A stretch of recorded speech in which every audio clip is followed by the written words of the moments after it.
Corona Cigar Company is your one-stop shop for all your cigar needs. Whether that's a brand new humidor, a box of those new cigars you've been waiting for, a top-of-the-line cutter or lighter, a place to enjoy the finest cigars and spirits with friends, or the only cigars grown right here in the Sunshine State, we've got you covered. Come visit one of our retail locations for the ultimate cigar experience. Visit us online at coronacigar.com.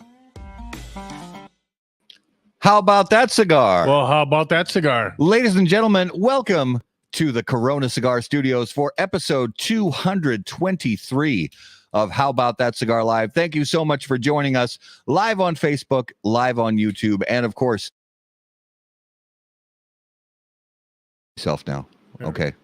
If you're listening after the fact on the audio podcast, thank you so much for listening to How About That Cigar. When you drive down the road, when you work out, whatever it is you do, when you listen to your favorite audio podcast, thanks so much for making How About That Cigar a part of it. And here in the beautiful Corona Cigar Studios, it's starting to get cold. Yeah, it's getting a little bit. It's nice and warm in here, but outside it's basically we're on a downward trajectory. But we're so lucky so far that we've had the weather we had. Yeah.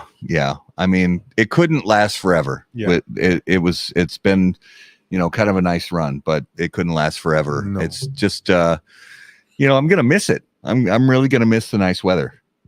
That's why we need to take a trip. Us three. And speaking about three, how about we get our super duper producer in here? Yes, let's do Justin Smokes. What's up, guys? What's up, brother? How you doing today? Doing all right. So that's why let's get back to that now. We got all three of us, three musketeers here. it. Sorry. You okay? Yeah, I'm good. You need a Heimlich? I'm good. Sorry. Somebody help that guy. We need to take a vacation somewhere. Yeah, warm. we need to take a vacation somewhere warm. And I think that's definitely going to happen. Even if it doesn't happen until the Great Smoke or PCA, it's going to happen. We just I don't know. I'd love to get somewhere in like January when it's because January, what January, February is like. It sucks. I can't imagine what it's like fighting a fire in those kind of conditions. It's awesome when it's 18 degrees below it's zero. Awesome. Honestly, really. I'd rather fight a fire in the wintertime than in the summer. Even with all your gear freezing up? Well, yeah, because you come out of the fire, you open your jacket, it's instant cool. Oh, I suppose. Your core temperature drops down. Yeah, I suppose. You put your jacket back on, you're ready to go back in. Oh, man. It's beautiful. I don't know how you guys do it, man. So I have Hats a off to proposal. you guys. Thanks. A proposal. Yeah. Since my team's lost this weekend, let's just skip sports today. No. Oh, man. I'll start with the mediocre, and that is the fact that the Green Bay Packers won, but just barely over, one of the worst teams in football, just barely won. And the Vikings just barely lost to a Denver Broncos team that is surprisingly kind of, it's on the come up. Peyton's his magic's finally working. So I don't know. Yeah, they were so miserable last season and so miserable the first 3-4 games of this season, and all of a sudden they're playing really well right now. I think Coach Peyton is starting to use the cattle prods. Well, and it seems like Russell Wilson has kind of pulled his head out of his ass, for lack of a better term. And then we'll just skip over the Jets being totally demolished yesterday by the Bills. That was pretty brutal. I mean, the Bills took them apart. Goodness, you could have went in and coached and do better passes than him. Oh, he's not terrible. Not me. I mean, just I throw out a hip just watching games sometimes. He's slid all the way down to third on the depth chart now, which is crazy. They should put him in a practice squad. Well, I heard somebody called up Joe Flacco, and I don't know if I thought it was either the Browns or the Jets. Somebody called up Joe Flacco. I want to say it was the Browns. It was the Browns. Okay. Yeah. I don't know. Practice squad. The Jets could use him maybe. I mean, he's got experience. Yeah. Thanks, Richard. Appreciate you, brother. It was a good, good round of football, this weekend, but Chiefs and Eagles are playing right now. Yeah. We should probably have that on a side screen. I think the Chiefs it's at home. It's for the Chiefs. I think just because it's a home game for the Chiefs are probably going to win. but I don't know. So as you guys know, for the last couple weeks, we've been doing, Raul brings in a mystery whiskey for me. So give us just the basic lowdown on tonight's mystery whiskey. It is from the United States. United States. And you told me bourbon's all from the United States. I didn't know that. Technically to be called bourbon, it has to be distilled in the United States. It's a mid-price, I would say, between $25 and $45. I think that is the 10-year. The 10-year. Yeah, not the regular one. It's a 10-year. And most bourbon people have drunk that. I would say at least 90% of the people have drunk that before. I'm getting hard. That's a little hard. It's not too bad. It's not too bad. It's got the aroma's really sweet. It's got good legs, good color. The flavor, as soon as it hits the palate, there's that sweetness. But now that I'm talking, the finish is kind of sour, but not like gross sour, just kind of, a little bit kind of tartness to it. I would give you one other tip. It's wanted more than it should be. Okay. All right. That might help. The value, secondary market value is higher than it should be. I think that's true. I think that's true for most whiskeys. Can I get an amen from our whiskey lovers out there? But yeah, we'll proof. I totally don't know. It tastes right off the bat 90? like it's kind of average, somewhere between 80 and 90, maybe around 100 ish. Yeah. But it doesn't taste super boozy, not super hot. So, but we'll keep checking in on this bourbon as we go. I'm going to give some tasting notes and stuff like that. But we have a super fantastic, fun, special guest returning to How About That Cigar Live. And it has been a minute since this gentleman has been on the show. We're so excited to have him on. And as always, on How About That Cigar Live, special guests are brought to us by our friends at Drew Estate.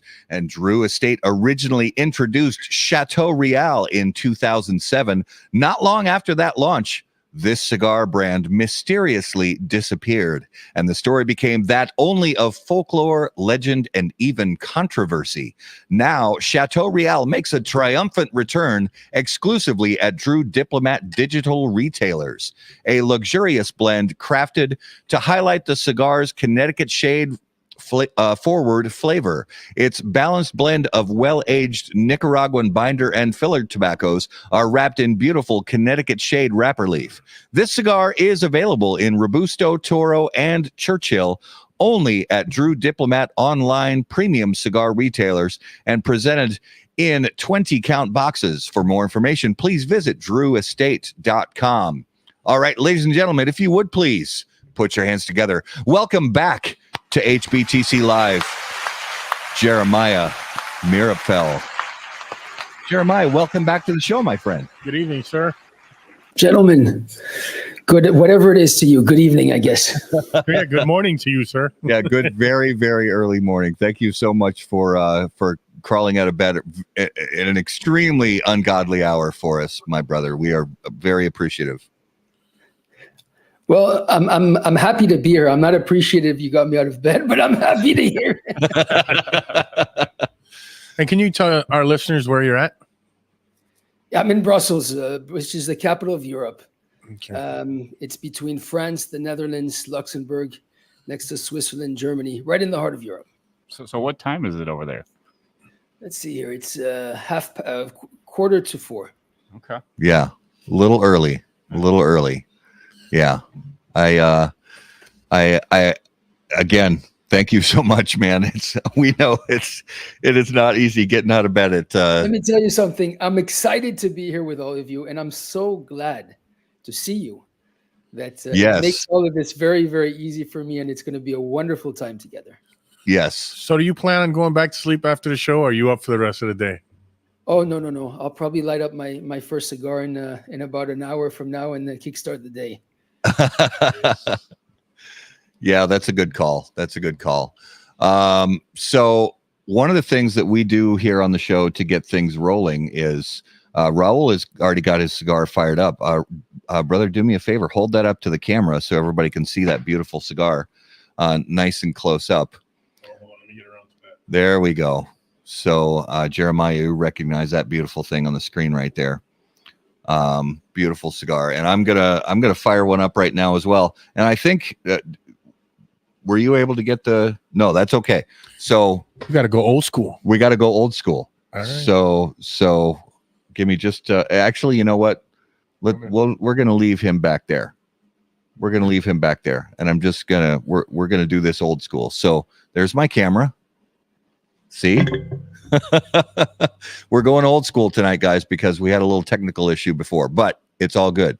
And you're gonna see my eyes flutter back and forth from the camera to actually no. I'm gonna try to do it without looking at the read. We'll see how this goes. All right, you guys ready? Ready, set, go. All right, here we go. Oh, see, it helps if I open the lighter too. There we go. When lighting your cigar, it's important to be patient, pay close attention to detail, and focus on the tobacco. In the same ways, Steve Saka brings those same qualities to the ultra premium cigars of Dunbarton Tobacco and Trust. Patience, close attention, and focus on the tobacco are the qualities that Saka and Dunbarton Tobacco and Trust have become known for. From Sober Mesa to Umbagog, Dunbarton has a blend that will fit your palate, your mood, and any occasion. Visit DunbartonCigars.com to learn more. Yeah, Steve. You see he did it, Steve. Not bad. Not bad. I actually wasn't looking at the camera. I was looking at the tip of the cigar because I didn't want to char the hell out of this beautiful cigar.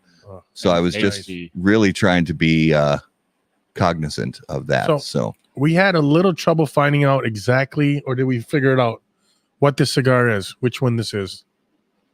It's not the Richard, right? No, Is it actually, the what you're holding Mira? there is a Meir. Yep. yeah, beautiful. So one of the things that we want to talk to you about tonight, Jeremiah, is in addition to the Meerapfel cigars and so many of the things that you and your family have been involved with in the tobacco business for so many years.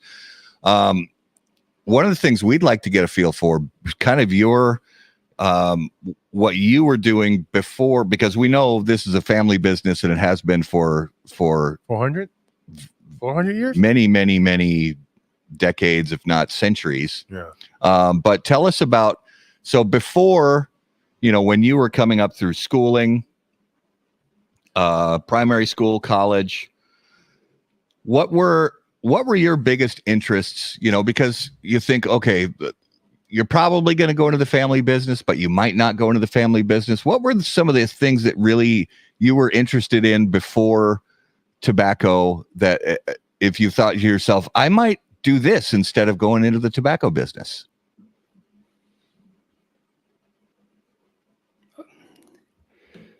Matt, you're asking me a question on a very special day. Firstly, I'd like to tell you something which I didn't tell you when you called me up and you asked me whether I'd like to come on today on your show. And I accepted the date with a very, very warm heart, but a very, very cold heart as well at the same time, because today is my father's birthday.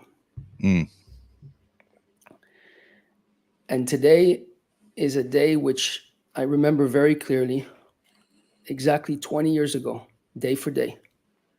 We're celebrating in the Dominican Republic. And right about this time, we were sitting in the kitchen with Dad and Carlito Fuente, the three of us, lifting up a glass and toasting to my father's birthday.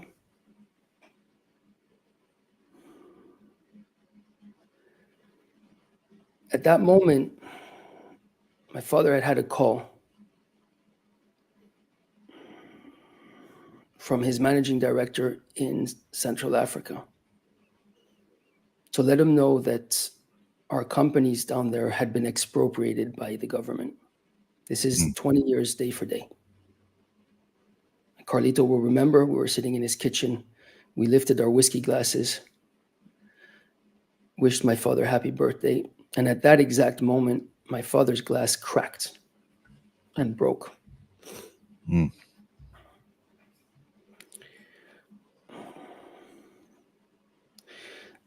20 years day for day. And that's the day that I started my career as you know it today. You're asking me whether when I was a kid, I wanted to do anything else but tobacco. If I had had any other aspirations, if I was inspired in any other way.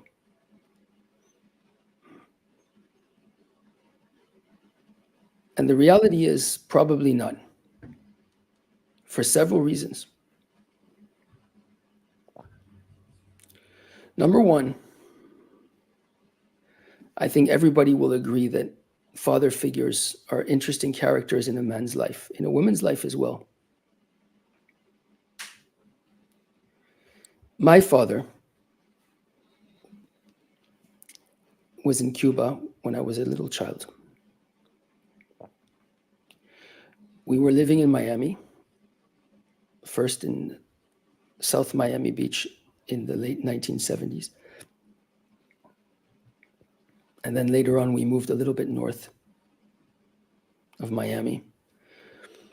And Dad used to spend the weeks in Cuba, and he would come back once or twice a month on the weekend to see his children and his wife. And so when Dad walked through that door, he walked through the door with a big smile and a cigar in his mouth. I must have been, well, actually I was anywhere from being 0 years old to I think about 7 years old when he stopped going. And so the first 7 years of my life were years that I smelt tobacco and saw tobacco. The same time I saw my father.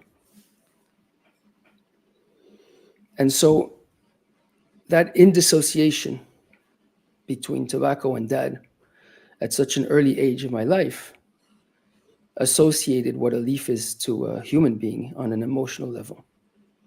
So my only dream was to see him more, and tobacco was the bridge to be able to do that. Yeah. Deeply rooted in my mind, tobacco was what my father was and vice versa. So the short answer is no, there was never anything else. I remember sitting on my grandfather's lap, and my grandfather would say, you know, you're the firstborn of the family. You're going to continue the family tradition. Some things are unnegotiable. And to be honest with you, I never really asked myself the question. You know, the lineage of our family in the tobacco industry dates back forever. A lot of people, we use the date 1876 a lot. On the bands, actually, of the cigars you're smoking right now, it says 1876. That's the day that we opened up our cigar factory in Germany, in the village of Untergrumbach. Jeremiah Meerapfel, actually, Meyer II opened up that factory on the 1st of September, 1876. And he was already from a lineage of tobacco growers and traders dating back from the 1600s that were in Spain, and then ended up in the early 1700s in a village called Michelsfeld, which is actually an interesting story in itself, because that's where we got that's how our name transformed, so to speak, in Meerapfel. And then about 100 years later, Michelsfeld was a very big tobacco growing region near Karlsruhe. And then in the 1800s, they went down the street, and they continued the operation from growing into manufacturing in the mid 1800s. So your family name was loosely sort of based on that region, the name of that region. Is that correct? Actually, it's the first time I'm ever going to say this live. Our family name roots back to an old Aramaic name in the Old Testament. The name started out as Meerapfel. Now, what does Meerapfel mean in Aramaic? Meerapfel means smoke. We know that in the 1600s, there were Jewish pirates out of Spain that were trading tobacco cross Atlantic from the old world to the new world. And so the Meerapfel family got its name because it was trading leaf, it was trading tobacco, and it was creating smoke. Now, through time, the family needed to get out of Spain because obviously it was a whole big mess there with the Inquisition. And they made their way to Germany.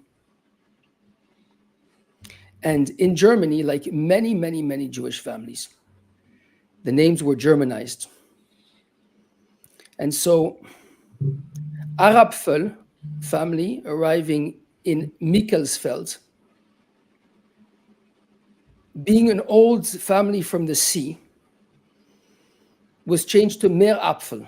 And what does Meerapfel mean? It means sea apple in German. So Meerapfel from smoke is translated to sea apple, Meerapfel in German. And that's how the Meerapfel name was born. Wow. This happened in the very, very early 1700s. Okay. So I'm curious, do you remember how old you were and when you came to that true sort of internal realization? And maybe it's still, because I know for me, even in my 50s, there's still things that I am learning to grasp the depth of and all that in my life and my family. But for you, do you remember when you truly started to grasp the depth and the legacy behind your family's name in the tobacco business?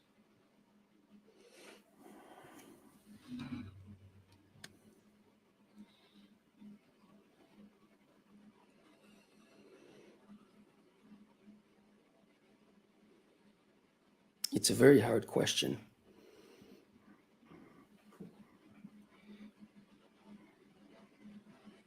I think it's a question which has different sentiments to it, different angles to it. Mm-hmm.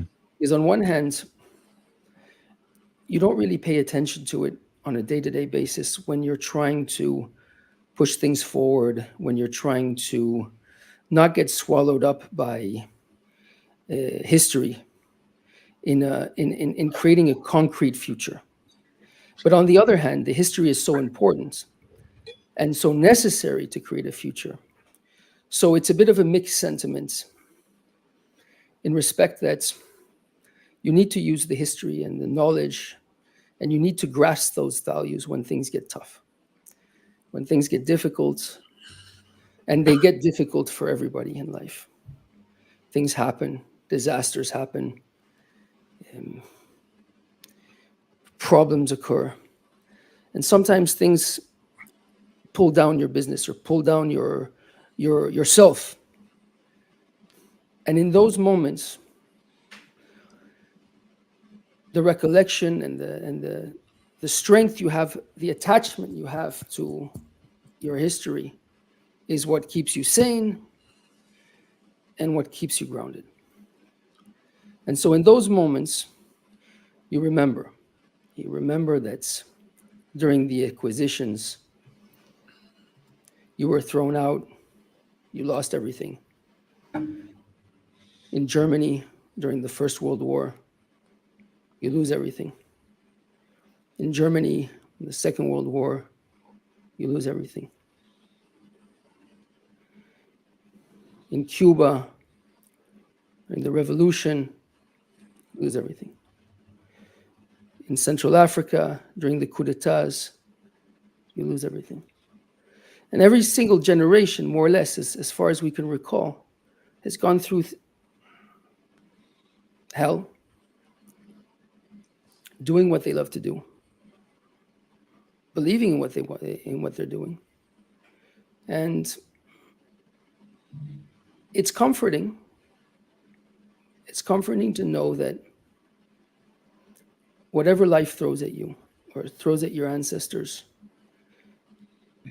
we're still here. you can still get back up on your 2 feet, and you can still keep walking in life. Yeah. I think this is valid for everything and everybody. Doesn't matter whether you're in the tobacco business or whether you're in anything. It doesn't matter. Human beings have a resilience, and if you're attached to the right values and you're attached to the right things in life, then it doesn't matter how bad it gets. Yes. It's not about how about the cigar, but how difficult it gets. And you will get through it. You'll get through it because you have the strength. You'll get through it because you have the right values. And those values are built on ideologies. Those values are built on history. Those values are built on very, very sane, very, very concrete, and very, very healthy fundamentals, which will enable you to get back on your feet and keep walking. Yes. And I think that's the story of the family. How does a family survive for 4 centuries in a business like this? Resilience, hard work, or more resilience and hard work, and more resilience and hard work. But at the end of the day, it's a certain type of education that you want to make sure you transmit. And I think that's what my father was able to give us. Joshua, myself, my sister Melissa, my mother was very, very, very strong in these things as well. More than an education in tobacco, more than an education in cigars, more than an education in the inspiration of the industry. But it's very, very strong fundamental values that enable you to get up when you're knocked down.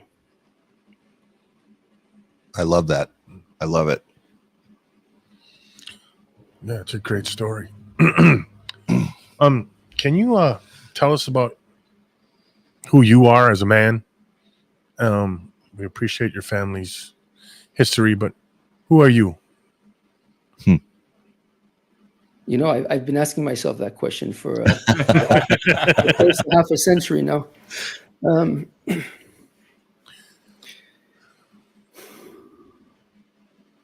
I believe that I'm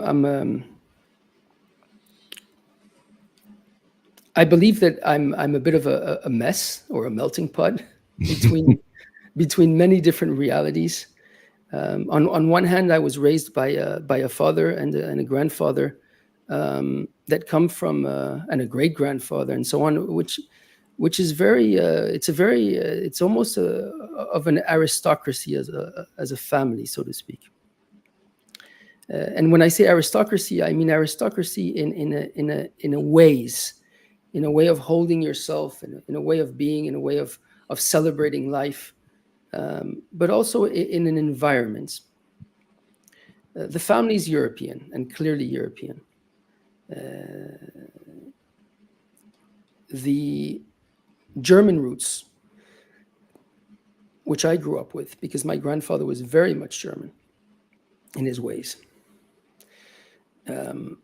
were part of an intellectual elite in Germany from the beginning of the century. My grandfather's uncle was a founder of one of the founders, the head of the Social Democratic Party in southern Germany before the war, which was actually the party that fought against the Hitler regime and then lost in the 30s.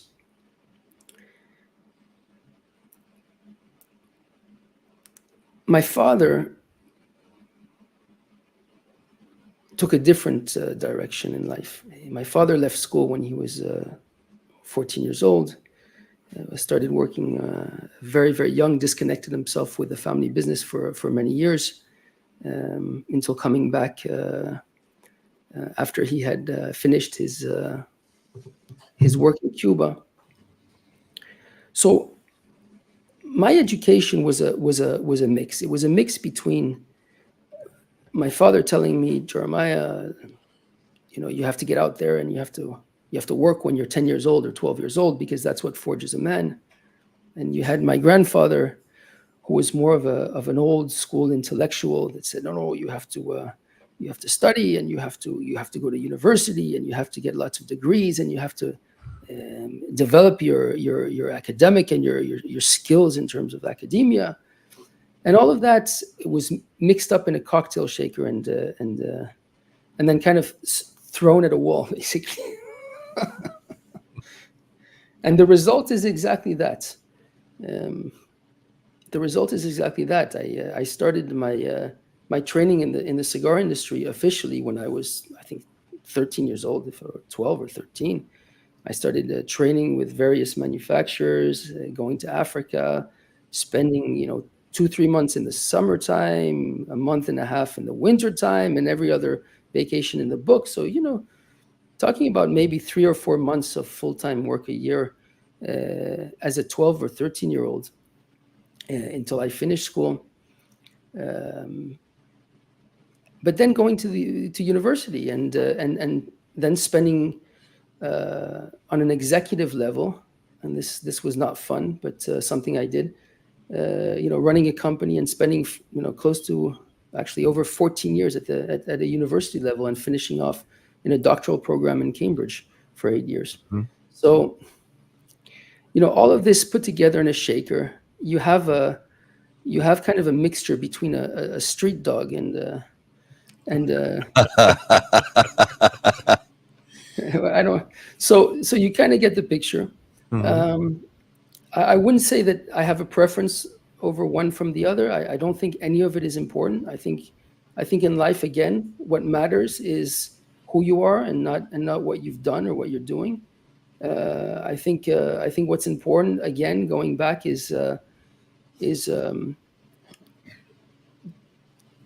fundamentals of what you want to represent in life.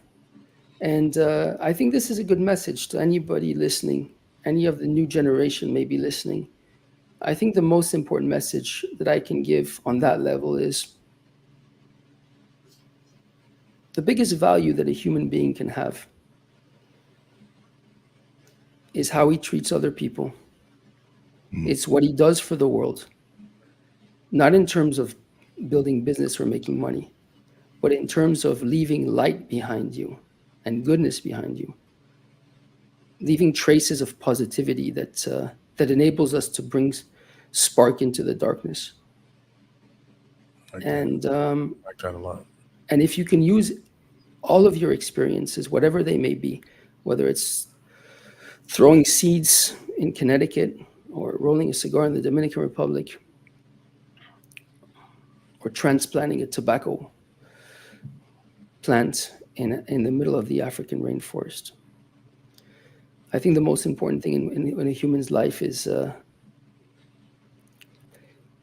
journey he takes and what he leaves behind in terms of emotion and in terms of inspiration for people to be good. We're living in very, very troubling times. Mm. Times where people are forgetting who they are, where societies are collapsing, where wars are breaking out everywhere in the world. And you see that a lot of the world is turned towards materialism. It's turned towards what's shining and what's glittering.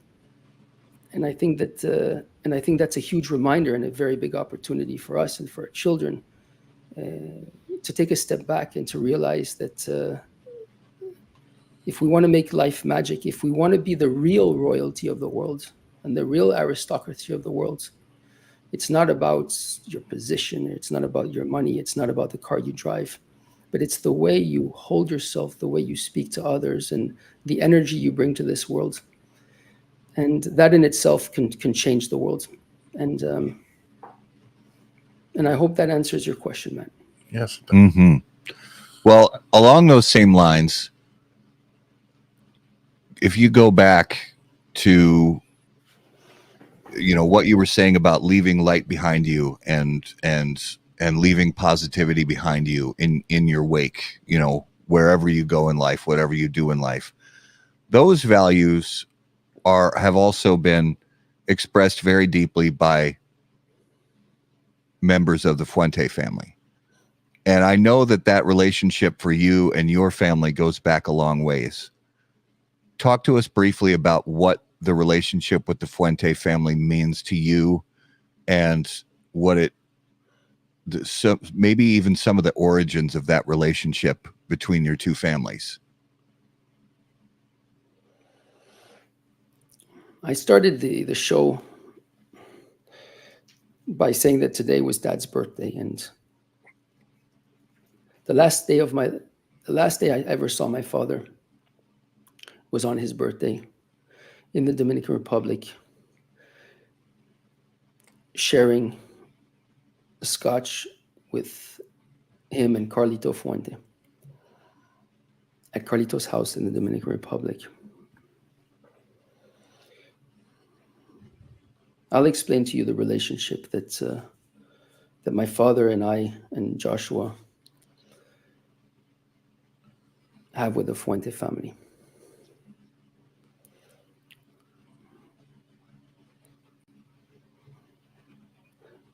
That evening, when my father found out that he was expropriated,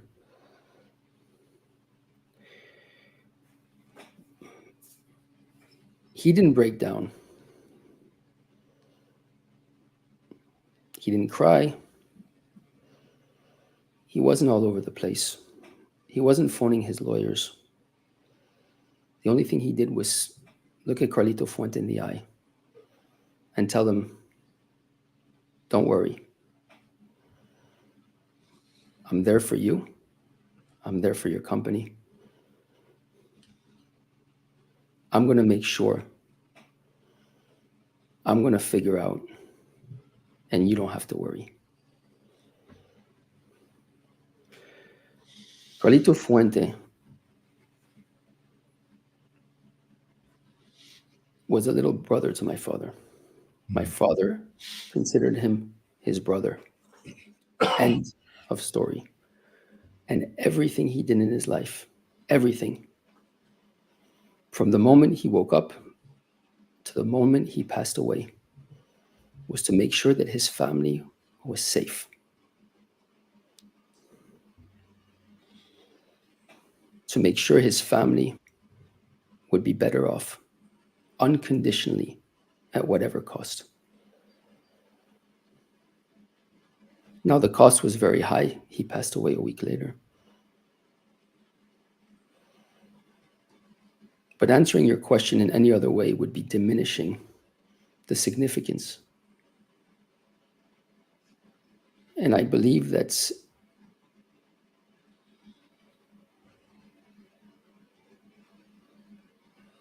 there would be no other way to express the love and commitment that my father, and what he passed on to Joshua and I, and the way we view our friendships and our relationships with the people that we love, that we support. Unconditionality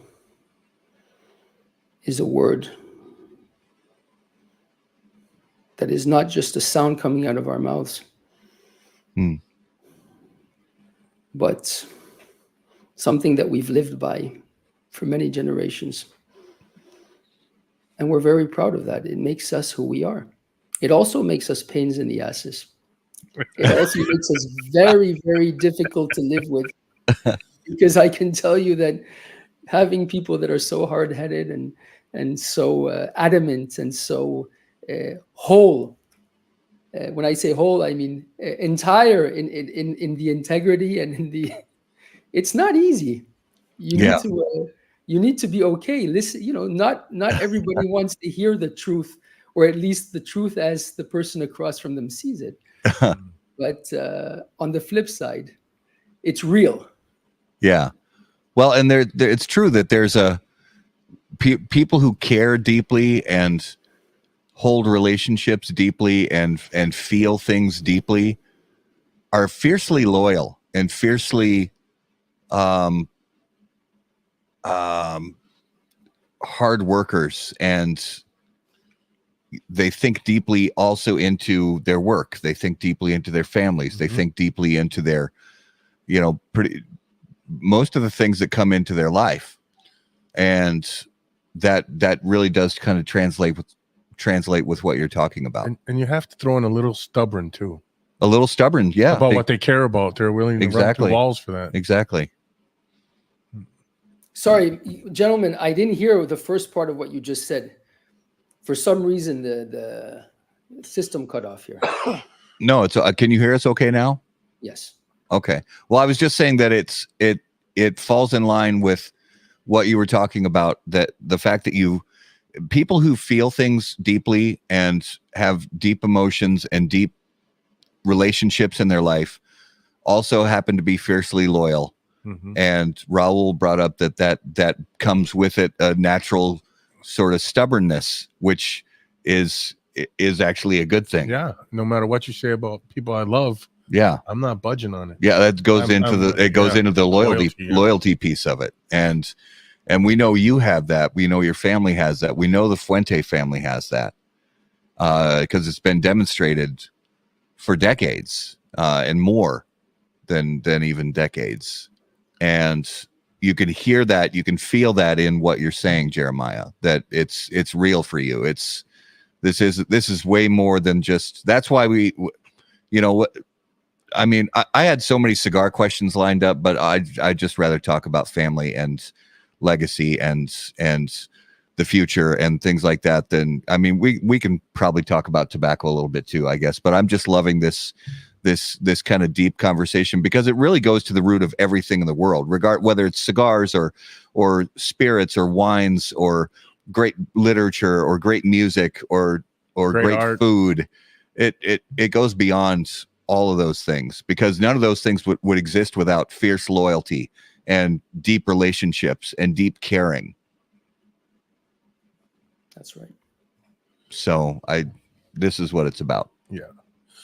Well, I want to ask you a question about tobacco, actually.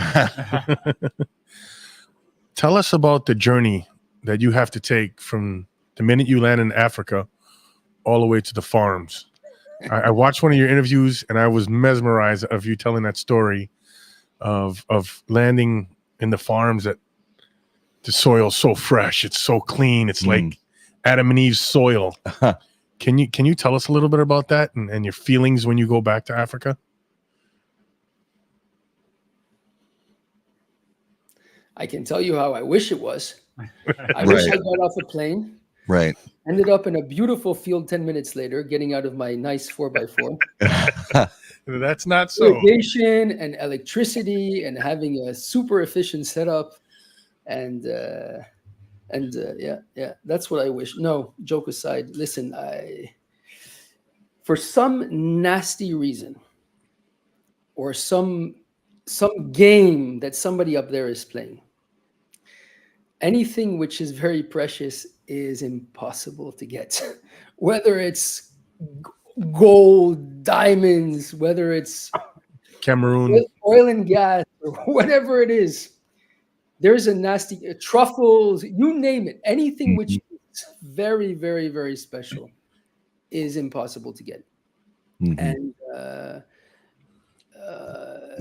Meerapfel, Cameroon, and the reason I say Meerapfel, and I'll explain that in a minute, Meerapfel, Cameroon is definitely one of those. Actually, to be honest, I don't think there's another tobacco in the world that's actually, I'm sure there's not another tobacco in the world that's as difficult, perilous, challenging, life-threatening, demanding to obtain than a leaf of Meerapfel, Cameroon tobacco. I have no doubt in my mind. The reasons for that are very simple. You need to grow this stuff in an environment which is extremely challenging every single way that you look at it. We know that this stuff is grown in the second densest rainforest on the planet. So you can just imagine, let's just take the Amazon, for example. Has anybody here ever been close to the Amazon or in the Amazon? No, actually, the only rainforest I've been to is the one in Puerto Rico, and that's pretty much a tourist attraction. Yeah. So anybody who's been to a real rainforest before knows very well that it's difficult to enter it. It's so dense that you have a hard time actually walking in. typically you need to cut your way through and enter the rainforest. And then once you enter, you can find all kinds of stuff. And typically that stuff is not very friendly. Now, on the flip side, what that also means is that nobody's ever set foot there before. And so you have these soils, and it was beautifully said, Roel. You have these soils which are basically Adam and Eve soils, soils which nobody's ever set foot on before. Soils which are the result of billions of years of biological decay, and which basically, there's the old saying, "You are what you eat." Well, for tobacco, it's the same thing. It is what it eats, and so you have this. I call our tobacco the sacred leaf. I also once in a while call it fruit because it's so sweet, and there's no secrets. When you have agriculture which is done in the old school way, so to speak, or in a no school way, Primitive way. because guys like Placentia wouldn't agree with the old school, so I'll say a no school way. You're going to get something that tastes very good, and in the same way as the tourists travel to the deep parts of Italy in the summer, and they're like, "Oh my God, the tomatoes tasted so good!" And guess what, guys? If you grow your product in a certain way, you're gonna get very special tasting food or tobacco or whatever it is else that you're growing, and that's a luxury which our family has had over the last. My grandfather started working in Cameroon, I think in the 50s, in the late 50s, early 60s. So we've been doing that for quite some time, and Cameroon is very distinct. It's unique. Now, whether you like it or not, that's another story. Some people prefer very, very aggressive style tobaccos, which have huge notes of peppers, and where the fermentation is not pushed to what I would consider the end, and so it's very strong ammoniac or very strong, what people interpret as power today, unfortunately, and that's not at all the style of tobacco which we grow and which we want to grow. What we will do is we'll grow this sacred leaf of ours in the middle of the rainforest. We'll get a no yield.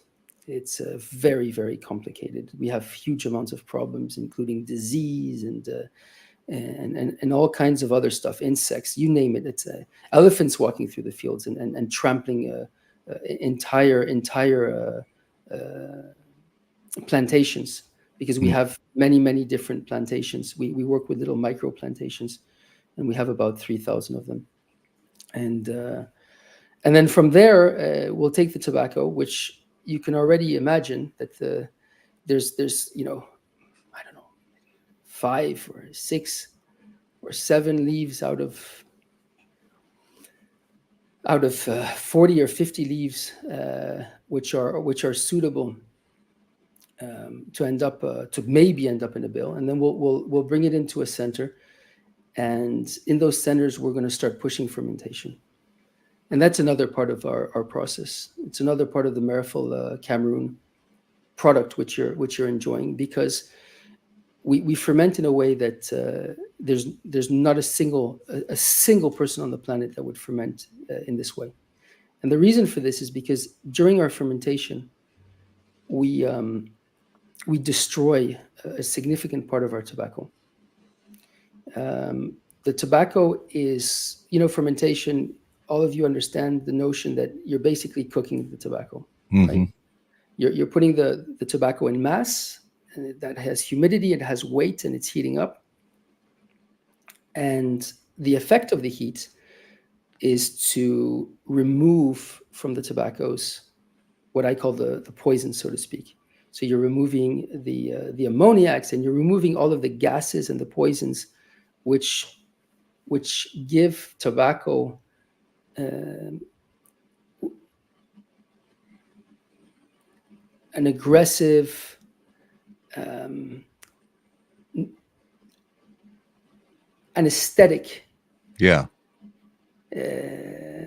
unpure, the impurities of the product. Yeah.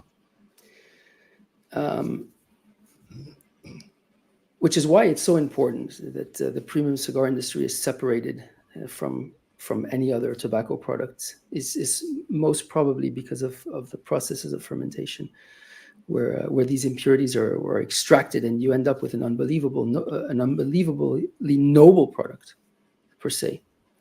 Yeah.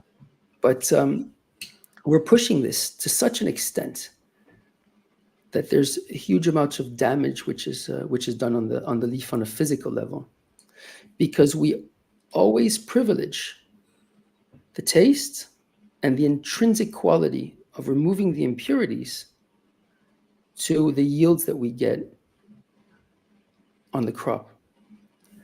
And that causes a lot of problems, because what it does is it makes the tobacco very, very expensive. Makes the tobacco unbelievably expensive. By this point, out of 100 leaves in the field, maybe you have 5 leaves to pack or 4 leaves to pack, which you can then export as wrapper or sell as wrapper. Mm-hmm. You follow me? Yeah.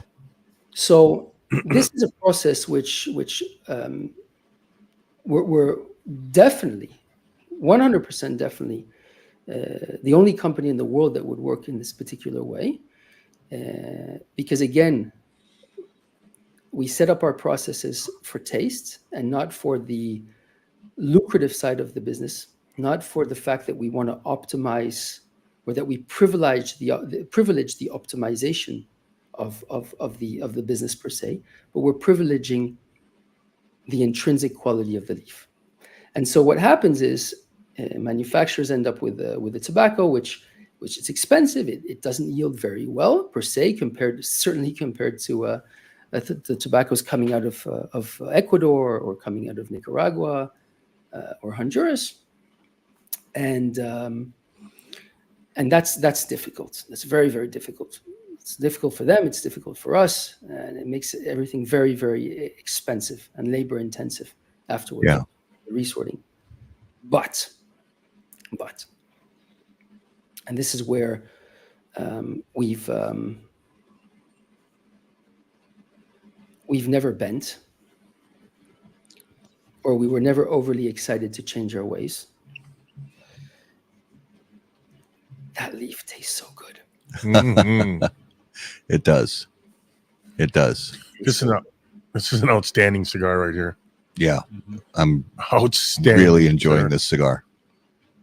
And so you're ending up with a product which is different. And it's not different because it's another seed, or it's not different because it's another providence. It's different because it doesn't taste the same.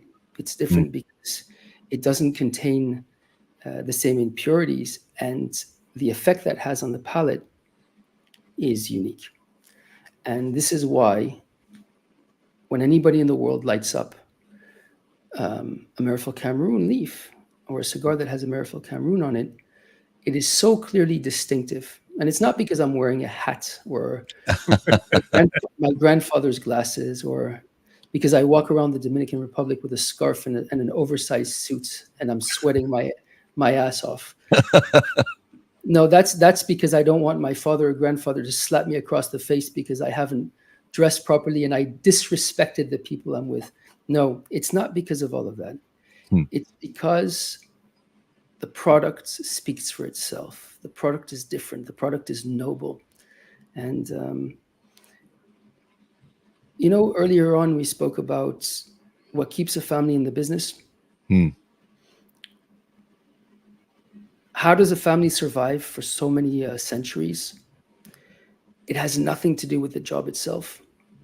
It has to do with with the education to the next generation, that there will never be a compromise on certain things. disrespective of what that could bring you or disrespective of what you could lose. And when it's in your DNA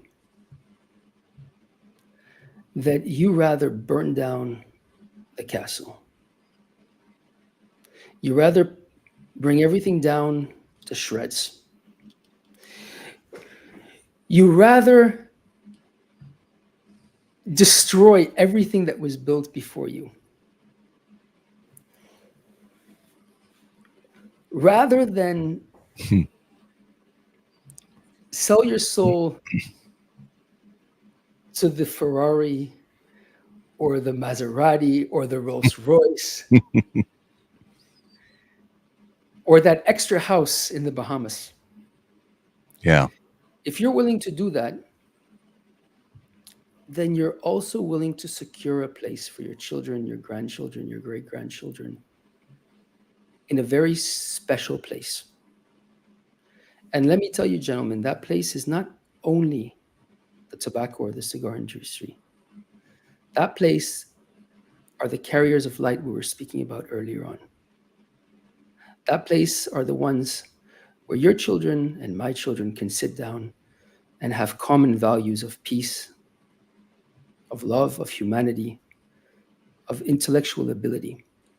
And that's what I'm talking about.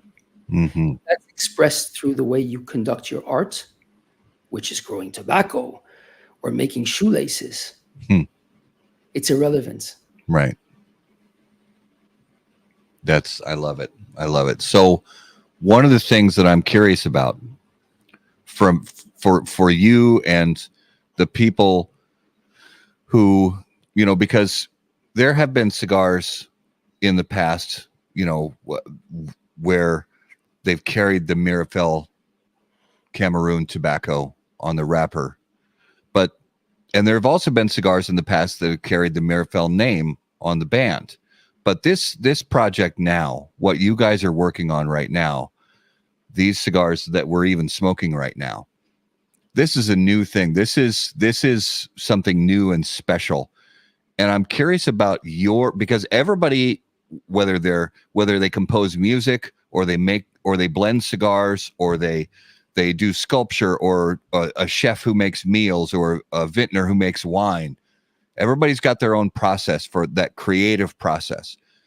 I want to know I'm curious about your creative process when you take this tobacco that you're so familiar with, and then you say, okay, we're going to make some new blends from the ground up and put our family's name on them, on the bands and on the boxes. And this is going to be a brand new thing.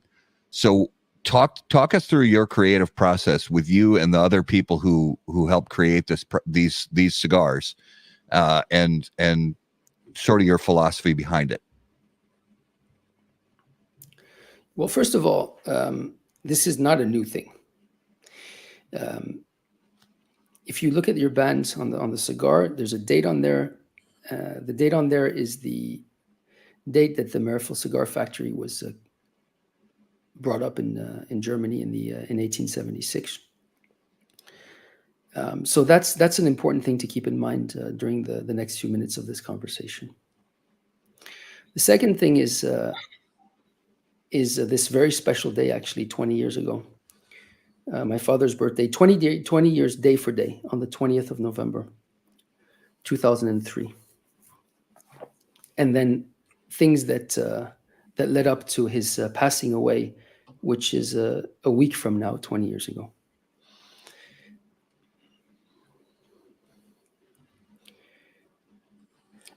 When my father Richard passed away on the 28th of November, 2003, it was like somebody picked up a Dragunov or an anti-tank missile and shot it through my head. My entire world came crashing down. I'd lost my father. I lost the patriarch of our family. I lost the president of our business. We actually lost the business in itself, so to speak. We were expropriated. There was nothing clear in front of us anymore.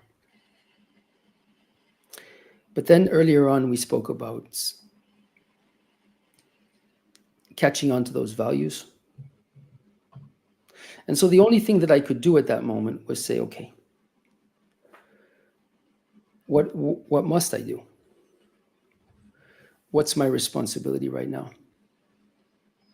And the last thing I heard my father say to anybody in the world was to Carlito Fuente, when he promised Carlito that he will make sure that Carlito doesn't get in trouble with Cameroon Tobacco.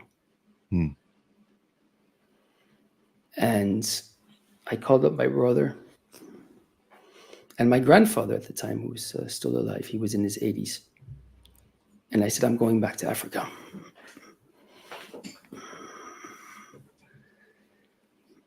We're going to build the company back.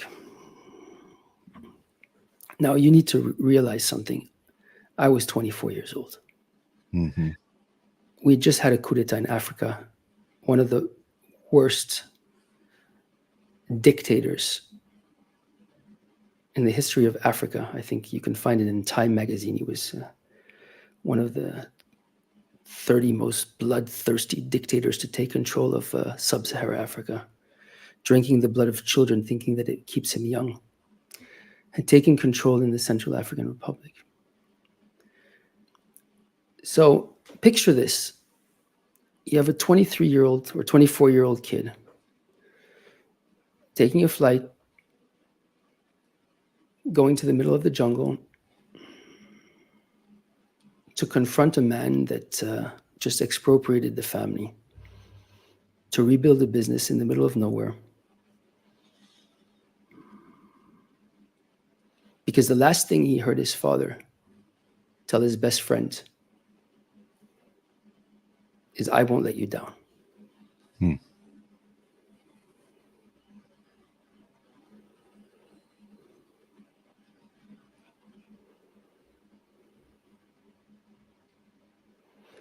When you base your life on the wars and the promises of the generations before you,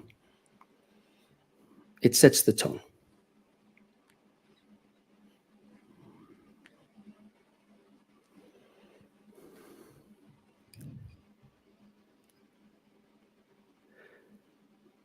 At the same time, I realized for the first time in my life how fragile life is, how fragile business is,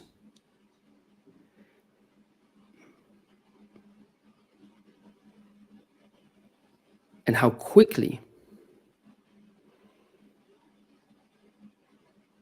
one can be erased from the history books by those who rewrite history, by those who take control and rewrite history. We see it in politics. We've seen it throughout time and ages.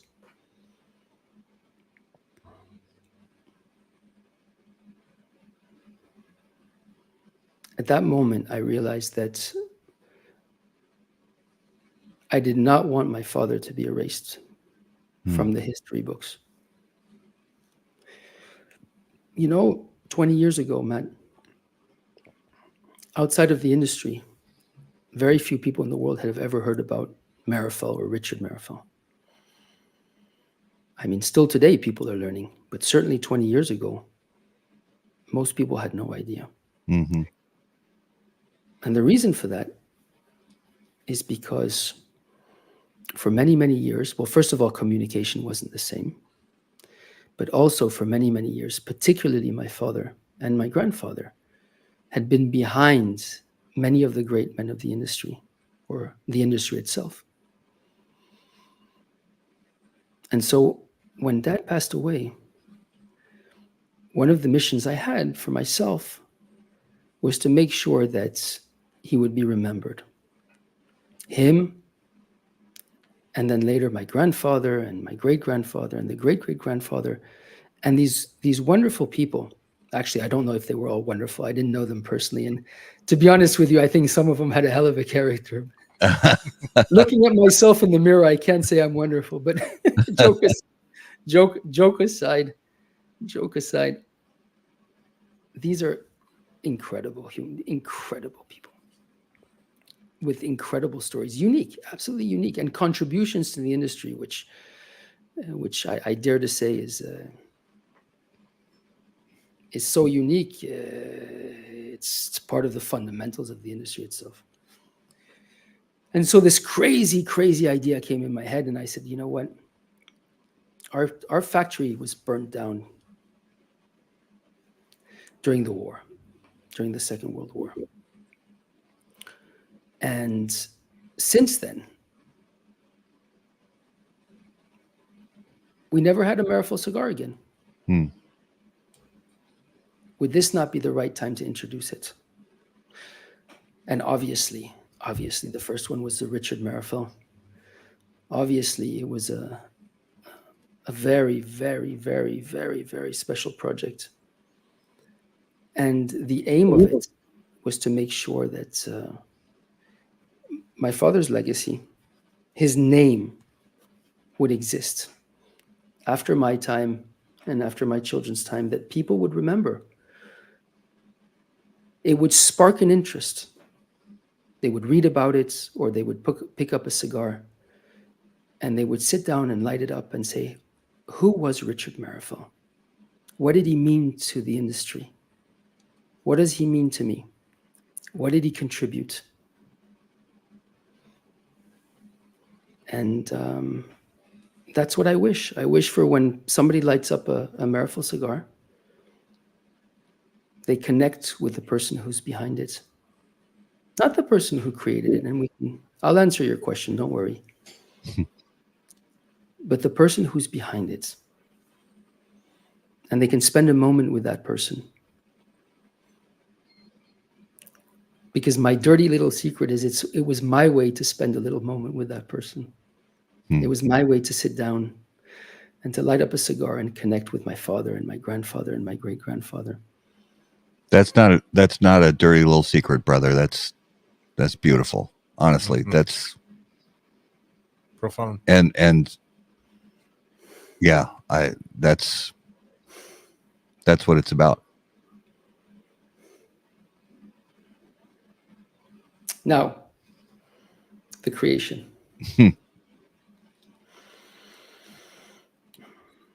You see, the Meerapfel Cigar Project is not about rolling a cigar.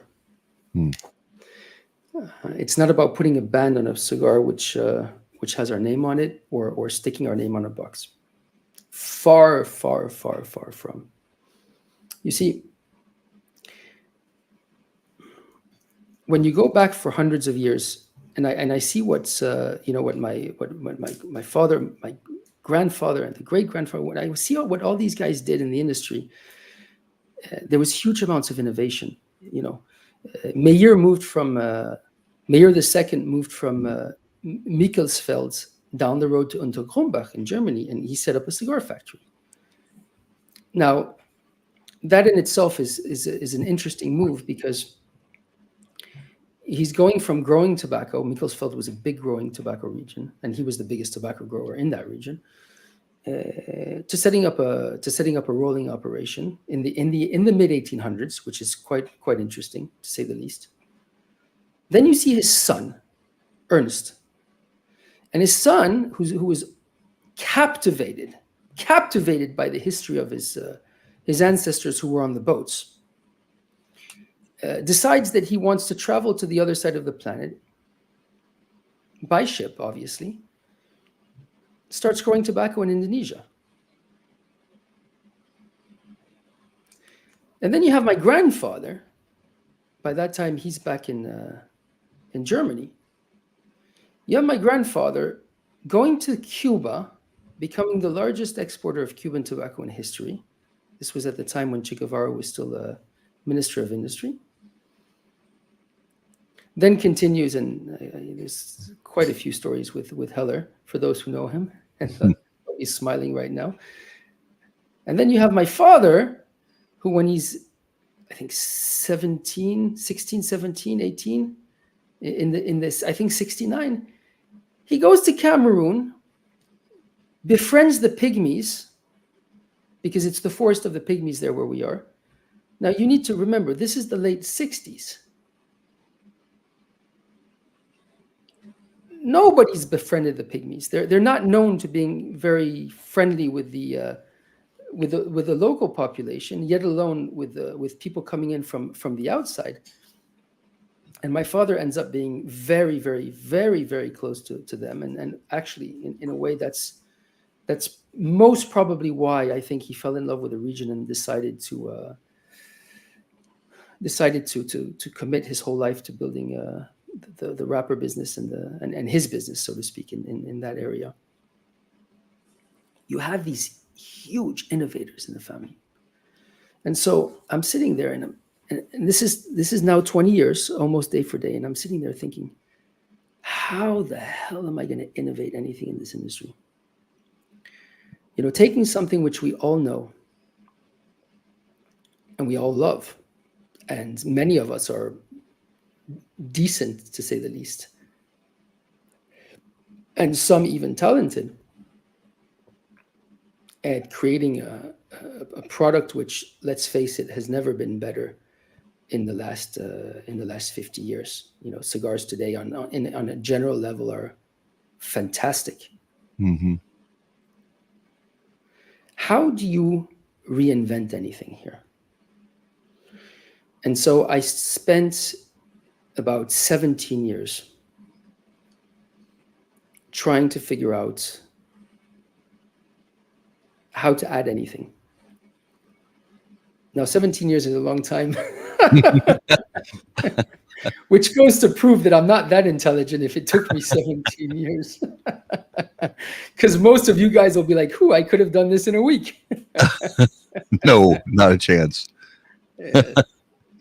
And basically, typically what we're taught in academia is, if you want to truly understand something, you need to break it down. You need to go back to the core hypothesis. You need to go to the fundamentals. In business, some people call it the root cause analysis. It's basically going down to the lowest common denominator. And so the idea was to take the product. What is a cigar product? What is a cigar? The cigar is it's a holistic experience. Cigar is a raison d'être, but it's also an art de vivre. It's an art of life. It's a pleasure. It's an emotion. It's very intangible, but it's coming from tangible things, and we're trying to understand what those tangible things are.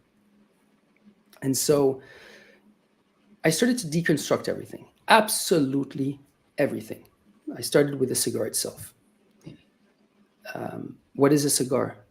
Well, you have wrapper, you have filler, and you have binder. Okay, fine. That's one way of looking at it. Another way of looking at it is that, let's say you position the leaves in a certain way inside the filler. Let's say you do an entubado, for example, or you do this kind of accordion, or you put this type. Fine, that's another way of looking at it. But there's so much more. Go down to the tobacco itself. What types of tobacco are you using? What is the age of that tobacco? How far can you push every single element of the cigar? Whether it's the tobacco you're using, the age of the tobacco, whether it's the way you're putting it together, which is down to the manufacturer, whether it's how you're aging the cigar itself. Mm-hmm. The type of blend that you're actually using. Now,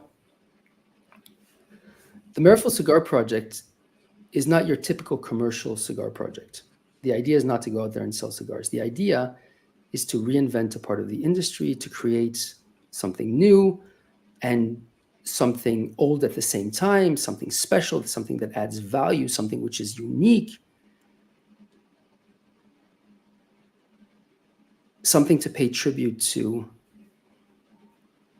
a 400-year-old family legacy. So another exercise that was done is, who are we? What are we trying to achieve?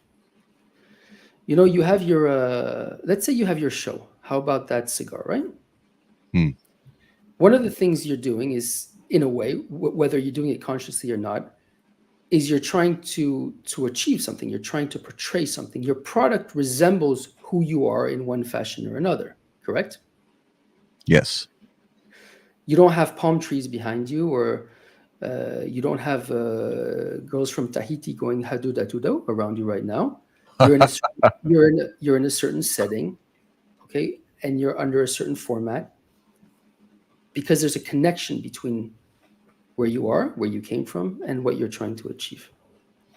Now, the cigar industry, if you look at it very coldly, and you look at the products which are coming out of the cigar industry, apart from a few exceptions, there's a relative uniformity to the standard that's been given. I explain. Dominican Republic, Cuba, Honduras. There's a common denominator here. Latin America. Mm-hmm. There's a common feel. There's a common touch.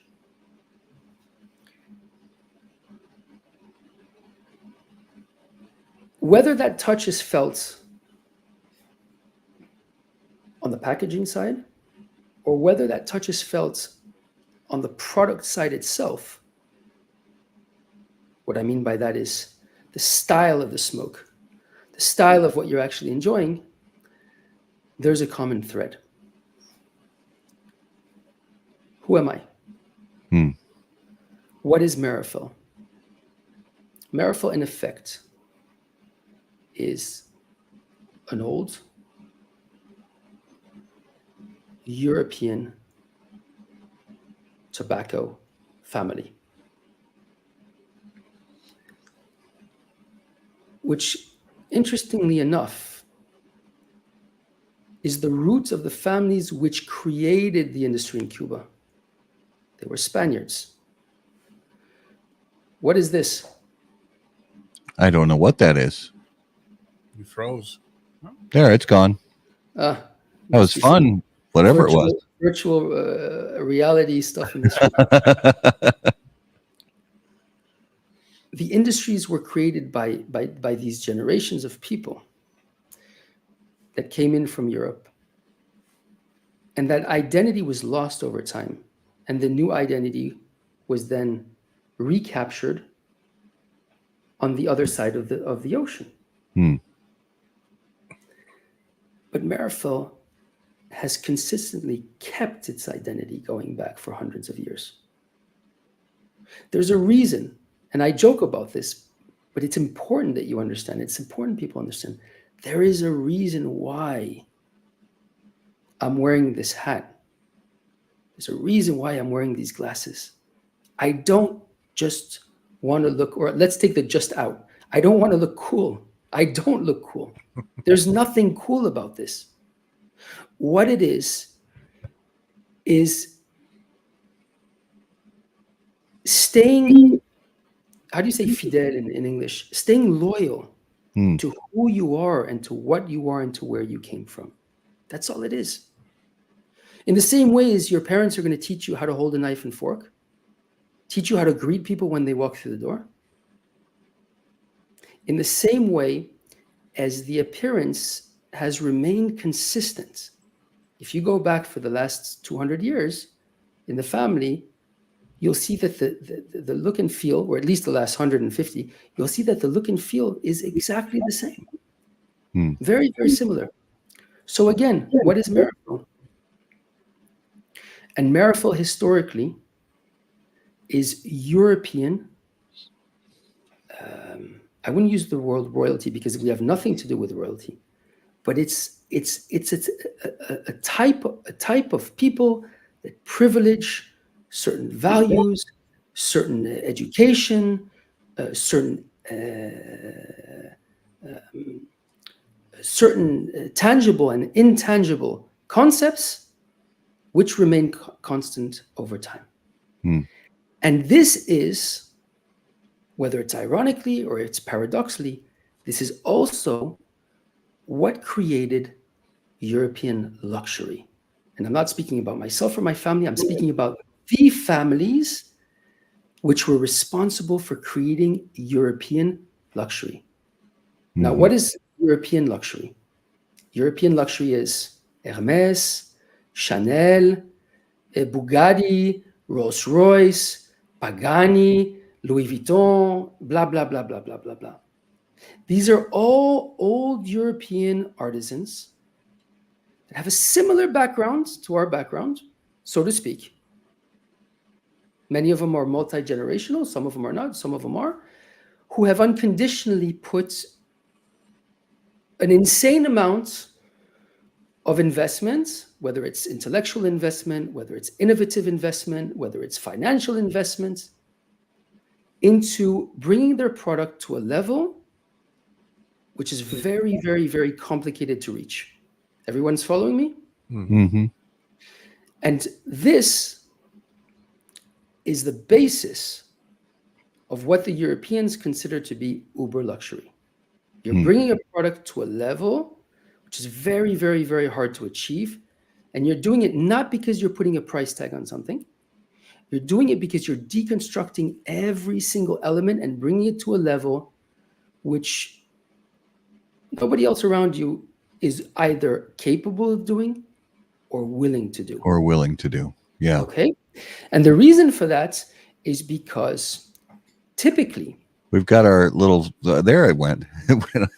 Okay, go ahead. Typically, when you're building a business and you want that business to be profitable, this model is a very, very dangerous model, which usually is not the easiest way if your goal is to build high profitability.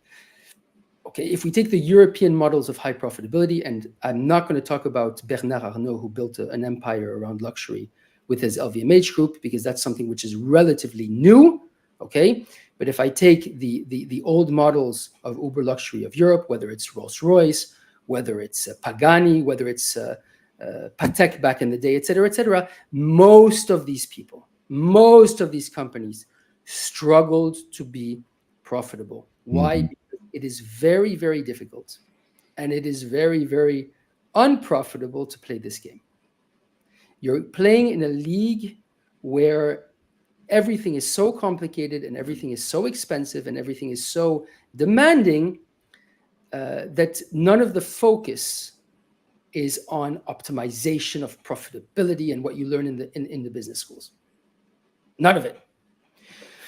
And so when you're building a cigar, like you're building a Patek Philippe or a Richard Mille or a Pagani or whatever it is, you're building the cigar in that particular way, you're building the packaging in that particular way, you're building every single detail of everything in that particular way. I mean, just the band of this project took us 3 years to develop, and we have a patent, a European patent, on the technology to actually make one of those bands that you have on your cigar right now. You know, you don't realize how crazy it is to produce one of those bands. The bands were created in a very, very, very special band factory, which is owned by a friend of mine called John van Tintelen in the Netherlands. He brings band making to a level. Those who are from the industry know him very well. He brings the band making to a level which today nobody else would want to do. That's so to speak, because it's such a hand labor intensive process, and he does it the old school way. So his level of detail and quality is just out of this world. But then what we did is, for the development, we brought that out and we brought it into the aerospatial industry to try to figure out how to elaborate the band and bring it to a level of luxury which was unheard of. And so all of these little details put together, whether it's the silk ribbon in the box, which is handmade in France, or whether it's a band which is out of John's factory and then the aerospatial industry, and has a brevet, a patent on the technology that we're using to make it, whether it's the blend in itself, which I won't even get into, but we use two different types of methodologies for the blends of these cigars. One of the methodologies we use is to say, okay, the one you're using, the one you're smoking, actually is what I'm going to express right now. Is saying, okay, there were certain masterpiece blends which my family was involved with historically. The Meyer blend is actually a very good example. And that blend was abandoned. It was actually made for one person. It was the owner of a cigar company many years ago. And my grandfather co-blended the blend with that person. They were best of friends. They were very close friends. And the blend was never commercialized. It was impossible to commercialize that blend. The cost of the tobaccos and the age of the tobaccos and the complexity of the blend are so complicated that it was just for the owner of the company and my grandfather. And then Dad smoked a few once in a while, but it was mostly my grandfather that smoked that cigar back in the day. And then when that person passed away, that blend actually stopped existing. And so when we wanted to create the Meyer blend, the first thing that I did was to sit down and say, okay, who was my great-great-grandfather? Who was he? I didn't know him. What did he represent? What were his values? What would I be feeling if I would be sitting on a chair across from him right now? What kind of emotions would be shared with him? What would I be feeling? What kind of personage was he? And so I would go back in my in the files, in the pictures. I would, my grandfather would tell me stories of the family, and I would kind of get a proxy understanding of who he was. And when I understood what I understood, when I felt what I felt, I remember this blend going back from when I was a small kid. I remember, and I went back to it and I spoke to the owners of that company. I said, guys, can you try to dig in and find that blend? And they said, Jeremiah, it's impossible. It's impossible. The tobaccos, it's impossible. This is, it's like telling us you want to bring back a Rolls Royce from the 1950s back to life, unless you find one that we can restore, but the machinery's gone, this is gone, it's impossible. And that's what this project is all about. It's saying, okay, fine, it's impossible. Where do we start? I love that. Yeah, it's impossible. Where do we start? That's a fearless attitude that I think is far too rare these days around the world, regardless of Europe, Asia, the States. It's a fearless attitude that I think is far too rare. It's too rare, but it's one which all of us, every single one of us sitting here, has to keep reminding ourselves and our kids that, listen, we don't have to be like this every day. I don't expect anybody in their right mind who wants a normal, happy, balanced life to think this way, or you're going to end up just as fucked up as I am. So let's make things clear. However, what I am saying is that you don't want to lose that. You don't want to lose the magic. You don't want to lose the fact that you can sit down and steal a moment in time, which brings you to places and connects you to places which we should be connected to at certain times, and we can reach at certain times. And I think that's what we wanted the Meerapfel cigar to be able to deliver: something different and something to take you somewhere else. And if there's something which I'm happy is that when I sit down with a friend or when I enjoy a Meerapfel cigar with an aficionado, we're sitting down in old Europe. We're sitting down in uber luxury. We're sitting down in a place which is different. I was going to say the word unique, but there's many cigars that deliver a unique experience.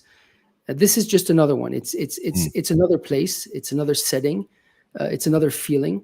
And once in a while, we deserve to feel like royalty. And playing around with these types of tobaccos and these types of blends, well, I'm happy to say it's not only the kings that are able to do it anymore.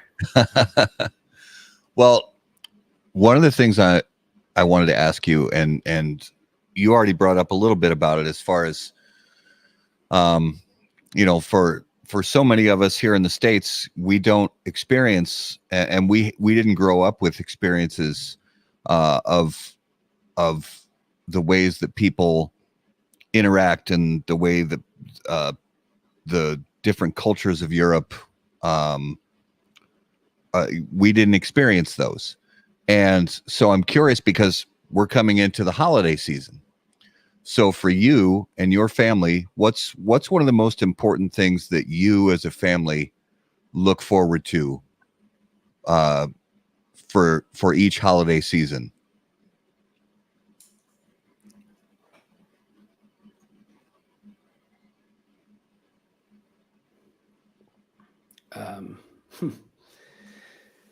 Wow, that's a very, very loaded question, Matt.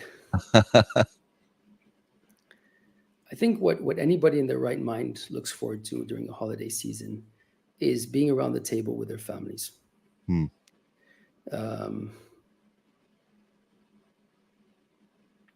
Now, whether that's possible or not is a different story. Some of us don't have the privilege of being able to do it because our parents are not here anymore, or some of our family members are not here anymore. Others because our parents need to work. Others because we might not have, the best of relationships with everybody in our families. But let's just say that I want a strong message to come across to anybody who watches this. Make family your priority. And work at it very, very, very hard.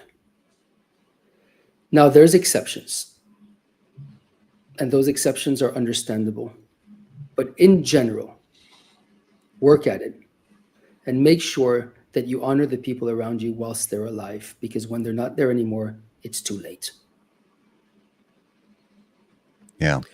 So you speak about the holidays, the holiday season.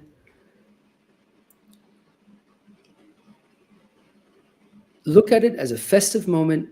Look at it as a moment for you to have a great meal and to see great friends, but also look at it as a responsibility to do good.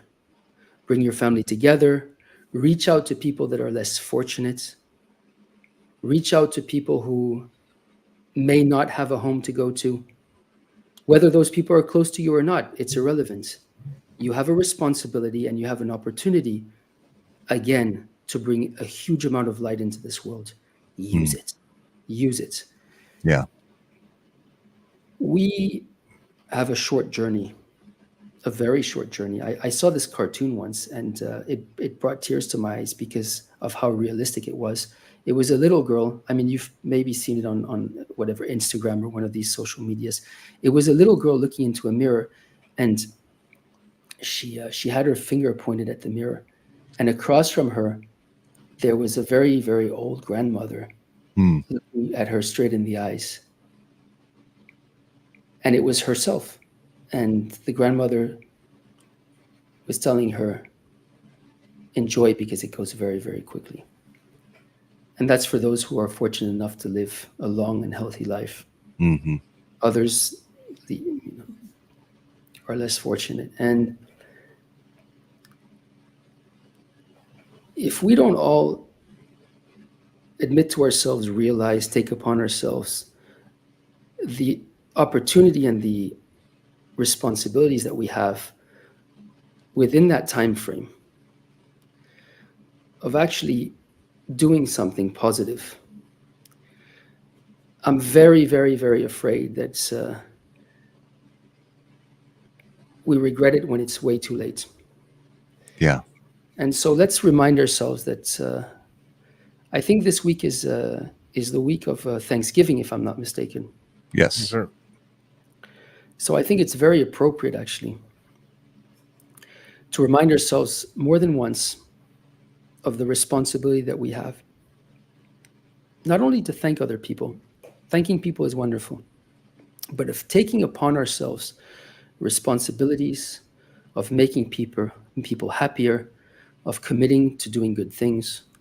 That's really what's going to turn all of this around for us, for our children, and for the future, guys. And And I truly believe that enjoying a premium cigar is part of all of this, because it puts you in the right frame of mind. But it also gives you that responsibility.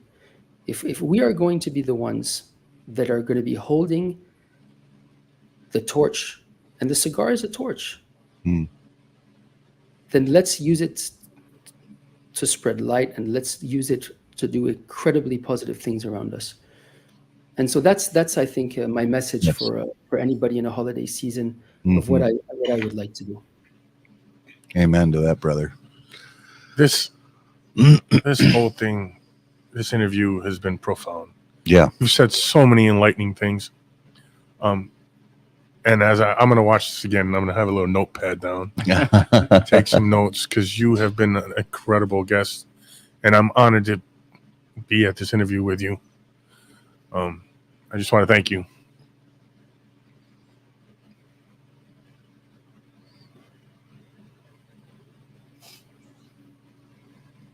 We didn't lose our connection, did we?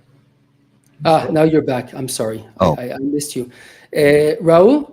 Yes. Word for word, repeat what you just said, please.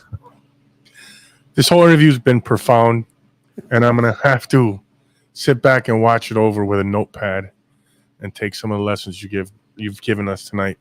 And I just want to thank you for being on the show. It was amazing. That's it. That's all. Yeah.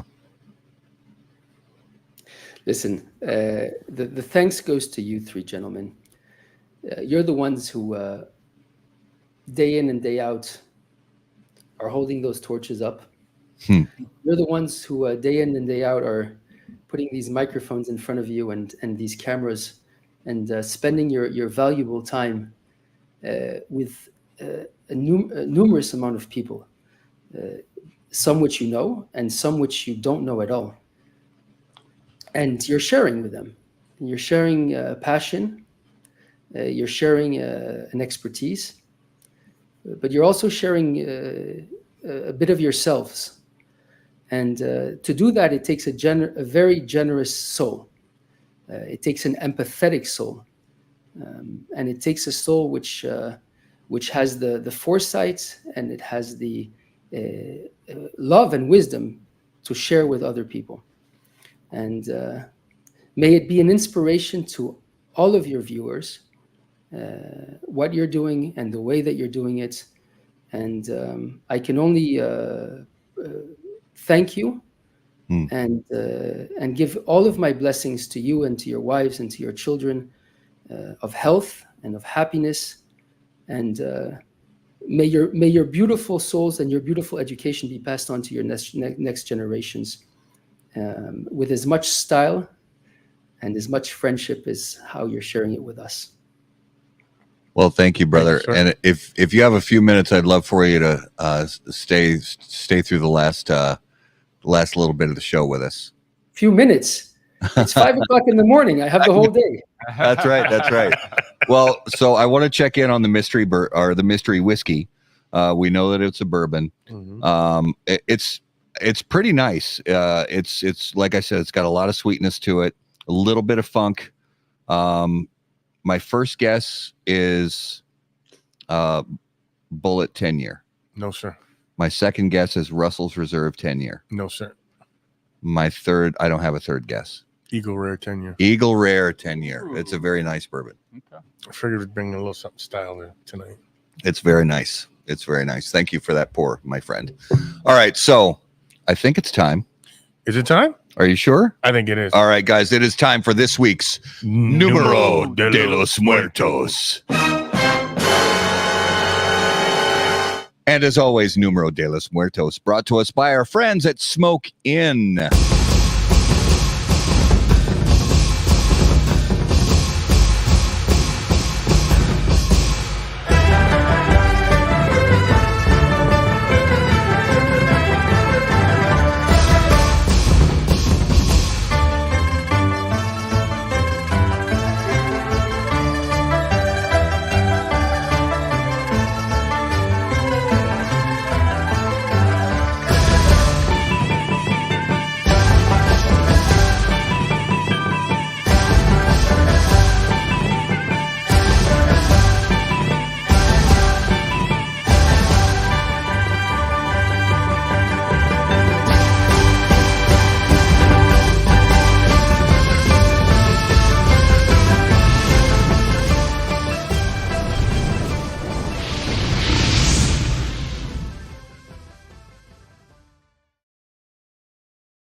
That was quite the production. I know that new spot for the Great Smoke that's pretty epic. Yeah. Okay, so this week's Numero de los Muertos, episode 223.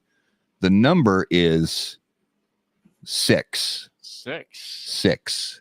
Is this forever? Is this last year? This is in total. In total, and this is real life stuff. Facts and fiction. It's fictional. Fictional. Oh, So this is a movie. a movie. So this is the total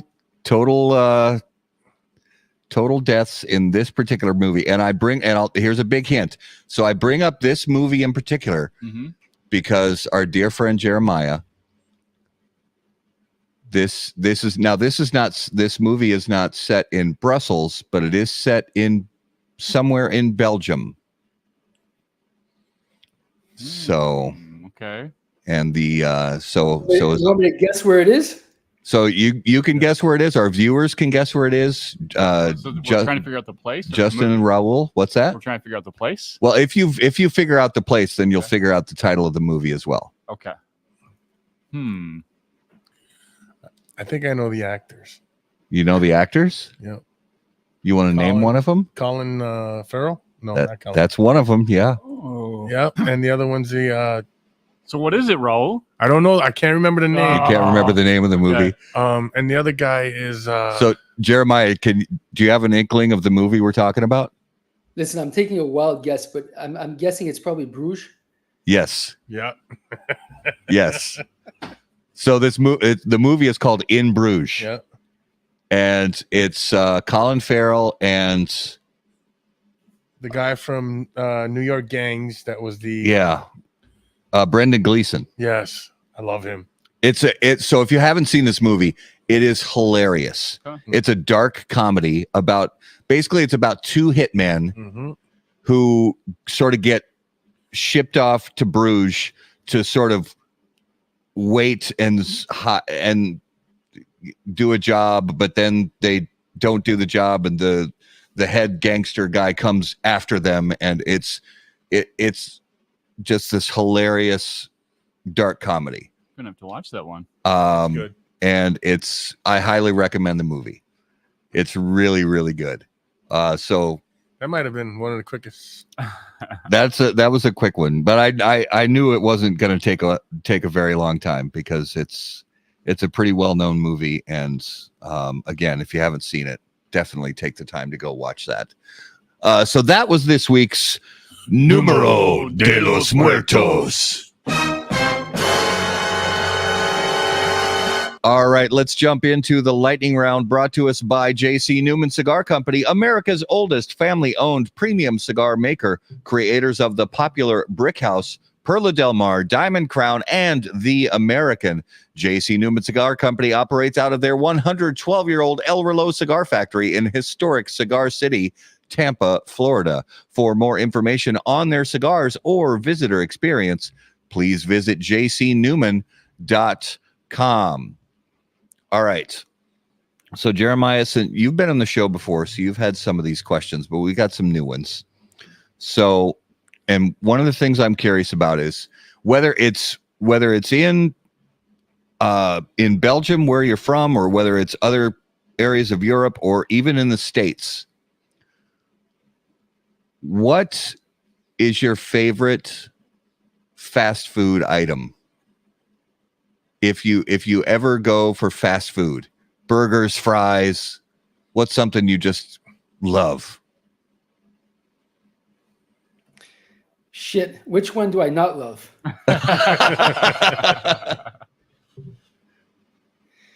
Yeah, probably.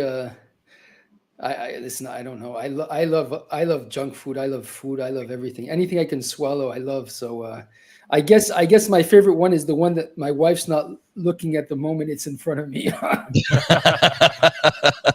So you don't get judged? Yeah, exactly. So I don't get whacked.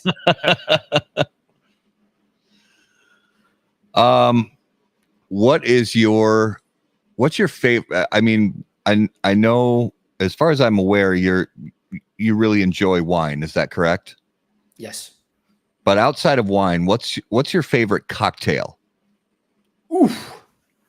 Whoa. Listen, my notions of cocktails have completely been redefined in the last year or two since Reinhard Porek took over the Meerapfel Cigar, running the Meerapfel Cigar division of our company. You know, Reinhard was the world champion of mixology. He was the best cocktail maker on the planet. And, you know, I thought I knew what a cocktail was until Reinhard mixed up a cocktail for me. And then I realized. So I'm going to have to answer that question next time I'm on the show, because every single time he mixes something up for me, I just fall off my chair and I'm like, this is my favorite. And then a cocktail later, I'm like, no, this was my favorite. So we'll say the answer is anything Reinhard makes. Yeah, Exactly. I love it. the fact I didn't know about him. All right, what's another one here? All right, if you and we know that you do the Meet the Professor show with Jose Blanco and Carlito Fuente, but if you were the host of your own late night television talk show, who would you want to be your first celebrity guest?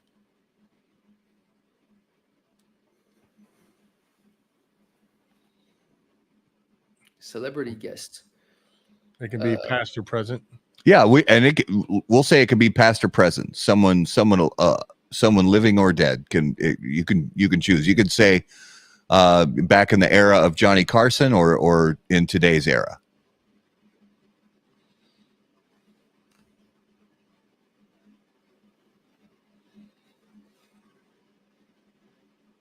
If I had obviously apart from the sentimental tie to, you know, to dad or to my father or the grandfather, whatever, apart from all of that, if I had to bring somebody on, past or present, in terms of curiosity and in terms of, you know, truly wanting to understand what life and what things were through their eyes, I would like to bring back one of my relatives or one of the people from that time who were on those boats out of Spain, crossing the Atlantic back in the 1600s, trading tobacco.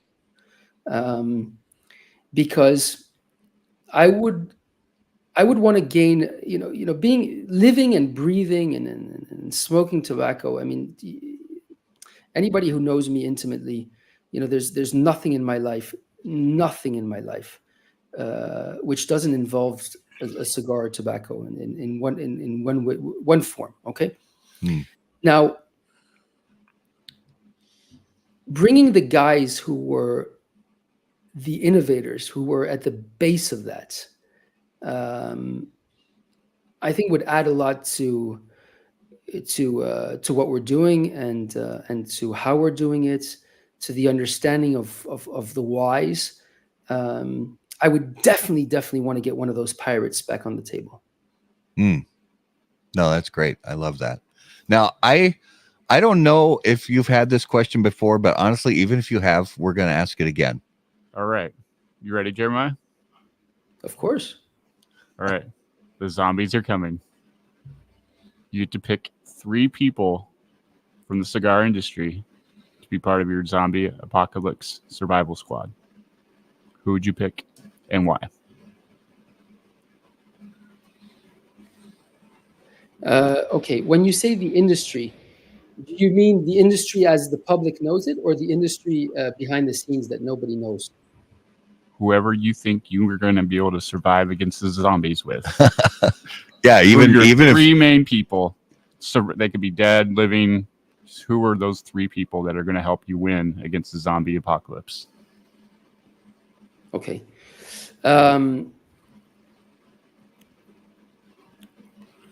So I would definitely bring in my father because of his knowledge of tobacco and very, very, very, very broad knowledge of tobacco. Dad was somebody who could sit down with anybody in the world, and have a very deep discussion about tobacco and, you know, kind of put them back in their place. And I'm speaking even the growers themselves. He was a very, very, very powerfully deep man in terms of understanding of tobacco leaf, and he would be somebody who is needed to reconstruct, at least how I see it, or the way that I would want it, my daily cigar. The second person I would want in a situation like this is Carlito Fuente. Now, obviously, you guys are thinking, well, wait a second, this guy's speaking about the people that are closest to him. But guys, you need to realize that there's a reason why these are the people closest to me. Okay, my father's my father, I don't have a choice, but for the rest of the people in the world, I'm very fortunate to be in a position where, you know, I can kind of choose my pick. And Carlito Fuente is undoubtedly the biggest or the most expressive genius when it comes to cigar creation and cigar brands today in the industry. And that's a big statement I'm making. I've been by his side my entire life and most of his professional life. And he has a very, very, very, very unique way of seeing things, whether it's the tobacco, whether it's the cigars, whether it's the branding. It's something you would get out of the head of a crazy artist. And that's important.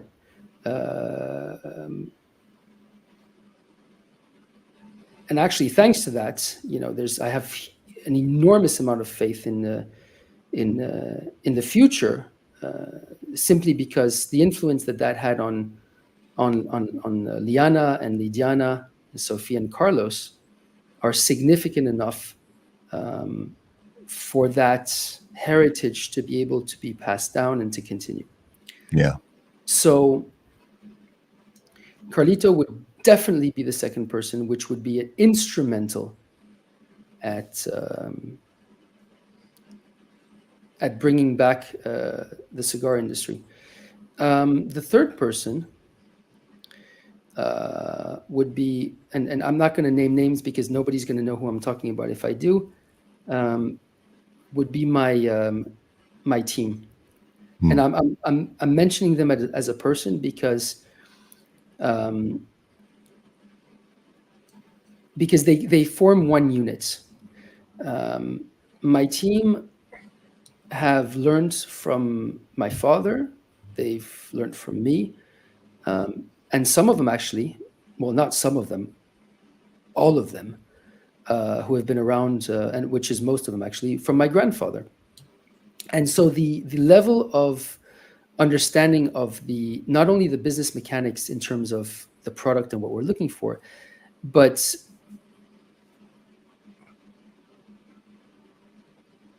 the way we do things to achieve what we want to achieve. I would have to spend 20 years to train somebody or a team of people just on the fact that basically I would have to deprogram people to stop thinking as businessmen and to start thinking as, you know, cigar apasionados in a business environment. And I'd rather just walk in with my team if I had to do that than train somebody else. Most people who arrive in the company, it's very complicated because they arrive with either an academic background or a business background. They do things in a certain way and they have to kind of forget everything, because when you tell them, listen, you know, you're going to have to sacrifice this much profitability or this much whatever it is, you know, because the taste is just not exactly what I'm looking for. It's not right.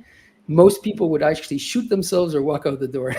And so if I was in a business, if I was in a zombie situation, so to speak, that team of people or that group of people, including our director of production in Africa, our operational director, our managing director, you know, the countless tribal chiefs which are working with us, Stephanie back in the leaf department, obviously Maria, and all the people that have been with us forever. You know, these guys are they make 1 unit. So let's count that as 1. I love it. I love this. Is such a That was the best This answer is I such think a- I've ever. well, it's such a testament, Jeremiah, to your thought process, because your focus when you're thinking about the zombie apocalypse is your focus is rebuilding the tobacco and cigar industry. Right. That's fucking fantastic. Nobody else has ever answered it in that way, and that is just groundbreaking. I love it. Sorry, Matt. I don't understand. Wasn't that your question? Yeah, well, yeah. Honestly, in a way, yeah. That's holy. That's just fantastic. I love it. I love the thought process. Okay, so let's jump into this week's notable smokables, brought to us by Luciano Cigars. Notable cigars, notable passion, notable purpose. So Jeremiah, every week, each of us names a cigar on the show that we smoked recently that was notable to us. Now, this could be a cigar that's been on the market for many decades that we smoked for the first time in a long time. Or it could be a cigar that's brand new to the market that we smoked for the first time ever. Now, obviously, you're smoking mostly your own stuff. I know you enjoy a lot of Fuente cigars, but is there something you smoked recently that's kind of outside of what you normally reach for that you had the chance to try either for the first time ever or the first time in years that really stood out to you?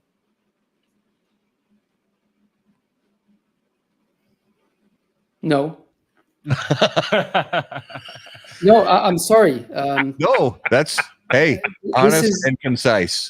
This is exactly why, a lot of people don't appreciate my straightforwardness, but a Meerapfel thinks what he says and he says what he thinks. There's very, very few cigars out there which I enjoy lighting up, not because I think they're bad cigars, but because I think they're not exceptional cigars. And I would be more than happy to discover anything. I'm very open-minded, but don't come to me with bullshit and try to sell me something which is good and it's not. I'm not gonna. It doesn't work. So I've been smoking my entire life. I was trained by the best people in the industry, in the world, in history. It doesn't mean I have a better palate, but it means I have a very, very specific palate, which has been trained in a very, very specific way. I recognize tobacco that's been fermented properly. I recognize tobacco that's been worked properly. There's nothing I hate more in the world than tobacco which hasn't gone through the processes which it should. On an intellectual level, it just blocks everything. It just destroys everything for me because I can see the corners that have been cut, before I finish lighting up the cigar. And as a professional in the industry, you can't ask me to have respect for something which I know hasn't been brought to where it needs to go. So that's the long answer to the no.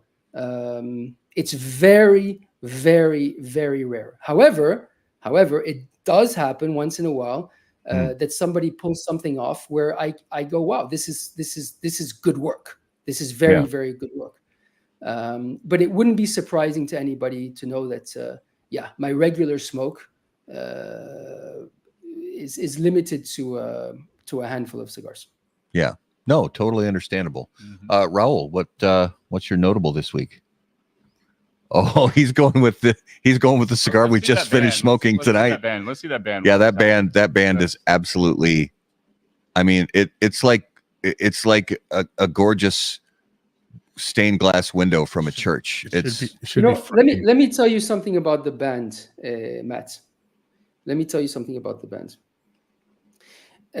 One of the things which we wanted to bring into this project was heritage. Obviously, heritage is a great part of it.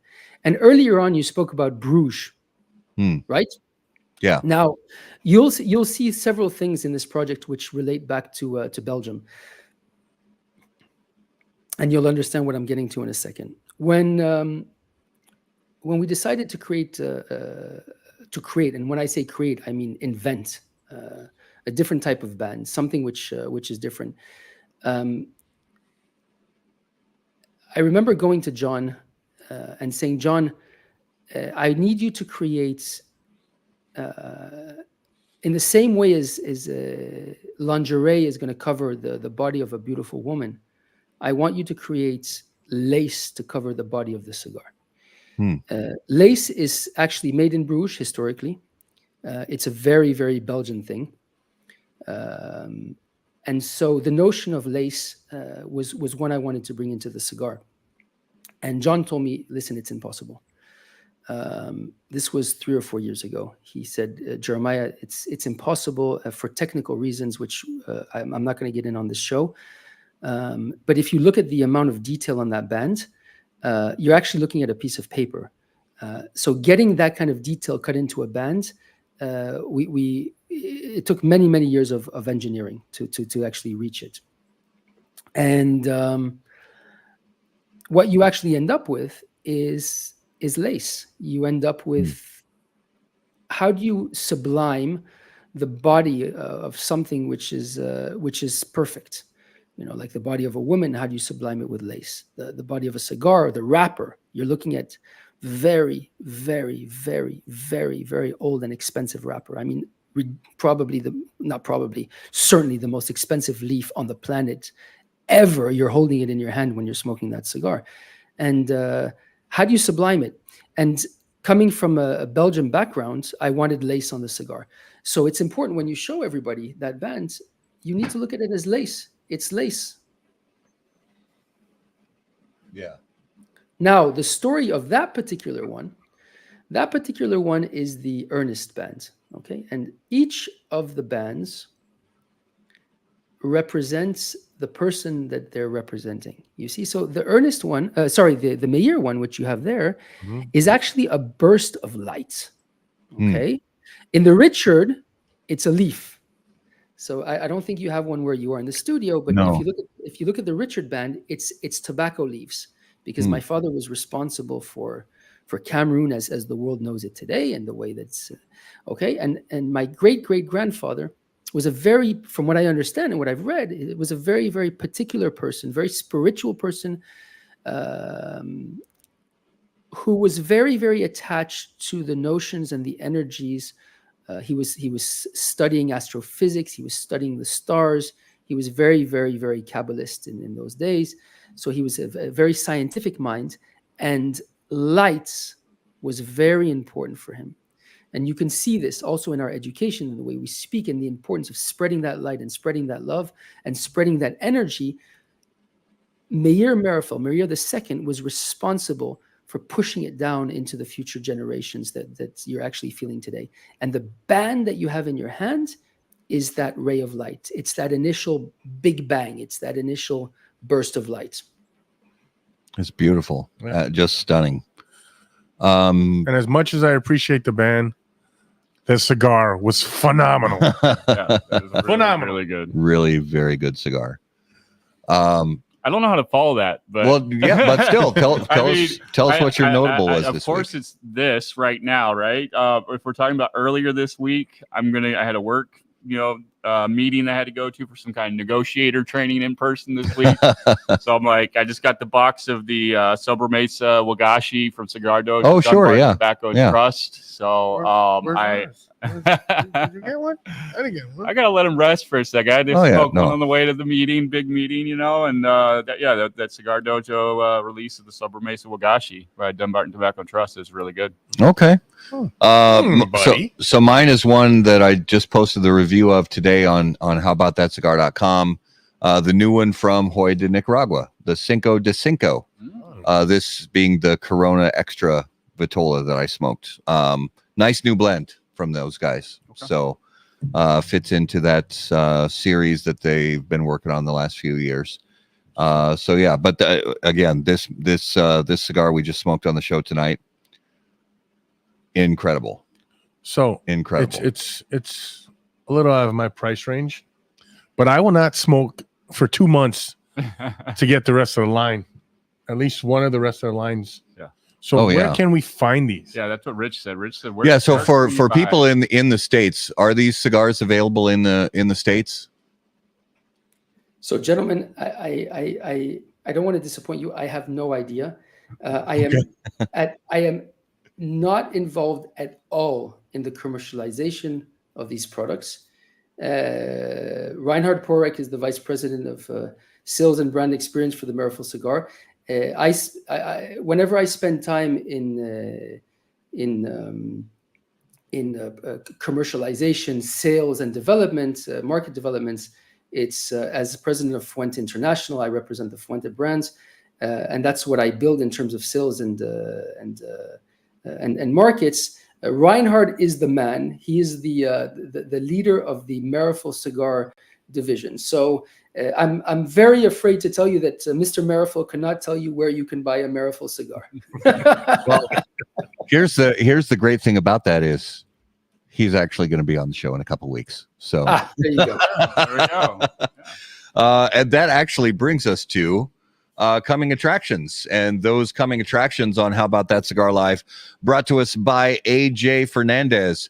Born and raised in Cuba, AJ Fernandez now produces unparalleled premium cigars in Esteli, Nicaragua. The AJ Fernandez portfolio of cigars provides blend strength and flavor profiles to match the preferences of any premium cigar consumer. Whether it's New World, Dias de Gloria, San Lotano, Enclave, or Bellas Artes, you are sure to be satisfied with a premium cigar from AJ Fernandez. So, like I said, we have some very cool guests coming up on the show. Next Monday night on the 27th, we have Mike from Lovely Cigars right there in beautiful Green Bay, Wisconsin. And on December 4th, we have the lovely Reinhard from Meerapfel Cigar. We're going to talk about Meerapfel Cigars. We're going to talk about his Light 'em Up Lounge show on Finally, Facebook. you'll have a gentleman on your show. And then on December 11th, we have Ed Trevino from Luciano Cigars, and closing out the month of December, our annual year in review show. We're going to open up already. I know. We're going to open up the box of bands and talk about what we smoked a lot of this year, talk about kind of some of the big things that happened in the cigar industry, and some other cool stuff. So that'll be our last show of 2023. So Jeremiah, I have to say, brother, thank you from the bottom of our hearts for being on tonight's show. This was beyond just a show about wrapper binder filler, about branding and marketing and all. This was a show about people. This was a show about relationships. This was a show about the heart and family and legacy and yeah, all that. And we're very grateful to you for being on with us this morning in your case. And thank you for being up extra early and giving your time and your wisdom and your honesty and your openness to us. Thank you, sir. No, thank you very much to you. If my father hears us, happy birthday, Dad, and happy Thanksgiving to everybody out there. I wish you only the best, and thank you for having me on your show. It was a wonderful time. Thank you so much. To our viewers and listeners, guys, thank you so much for being the best part of How About That Cigar Live. We are so grateful that you spend this time with us live on Facebook and on YouTube. And if you're watching after the fact on either Facebook or YouTube, thank you so much. Take just a minute to subscribe to our channel and click the like button and leave a comment, even if it's after the fact. Go ahead and leave a comment because we try to respond to those in a timely manner, whether it's a comment or a question. And speaking of questions, if you have any questions, you can email any of us on the website, howaboutthatcigar.com. Be sure to follow us on all your favorite social media platforms at HBT Cigar. And of course, until we see you guys next time, burn cigars. And not bridges. Thanks, guys.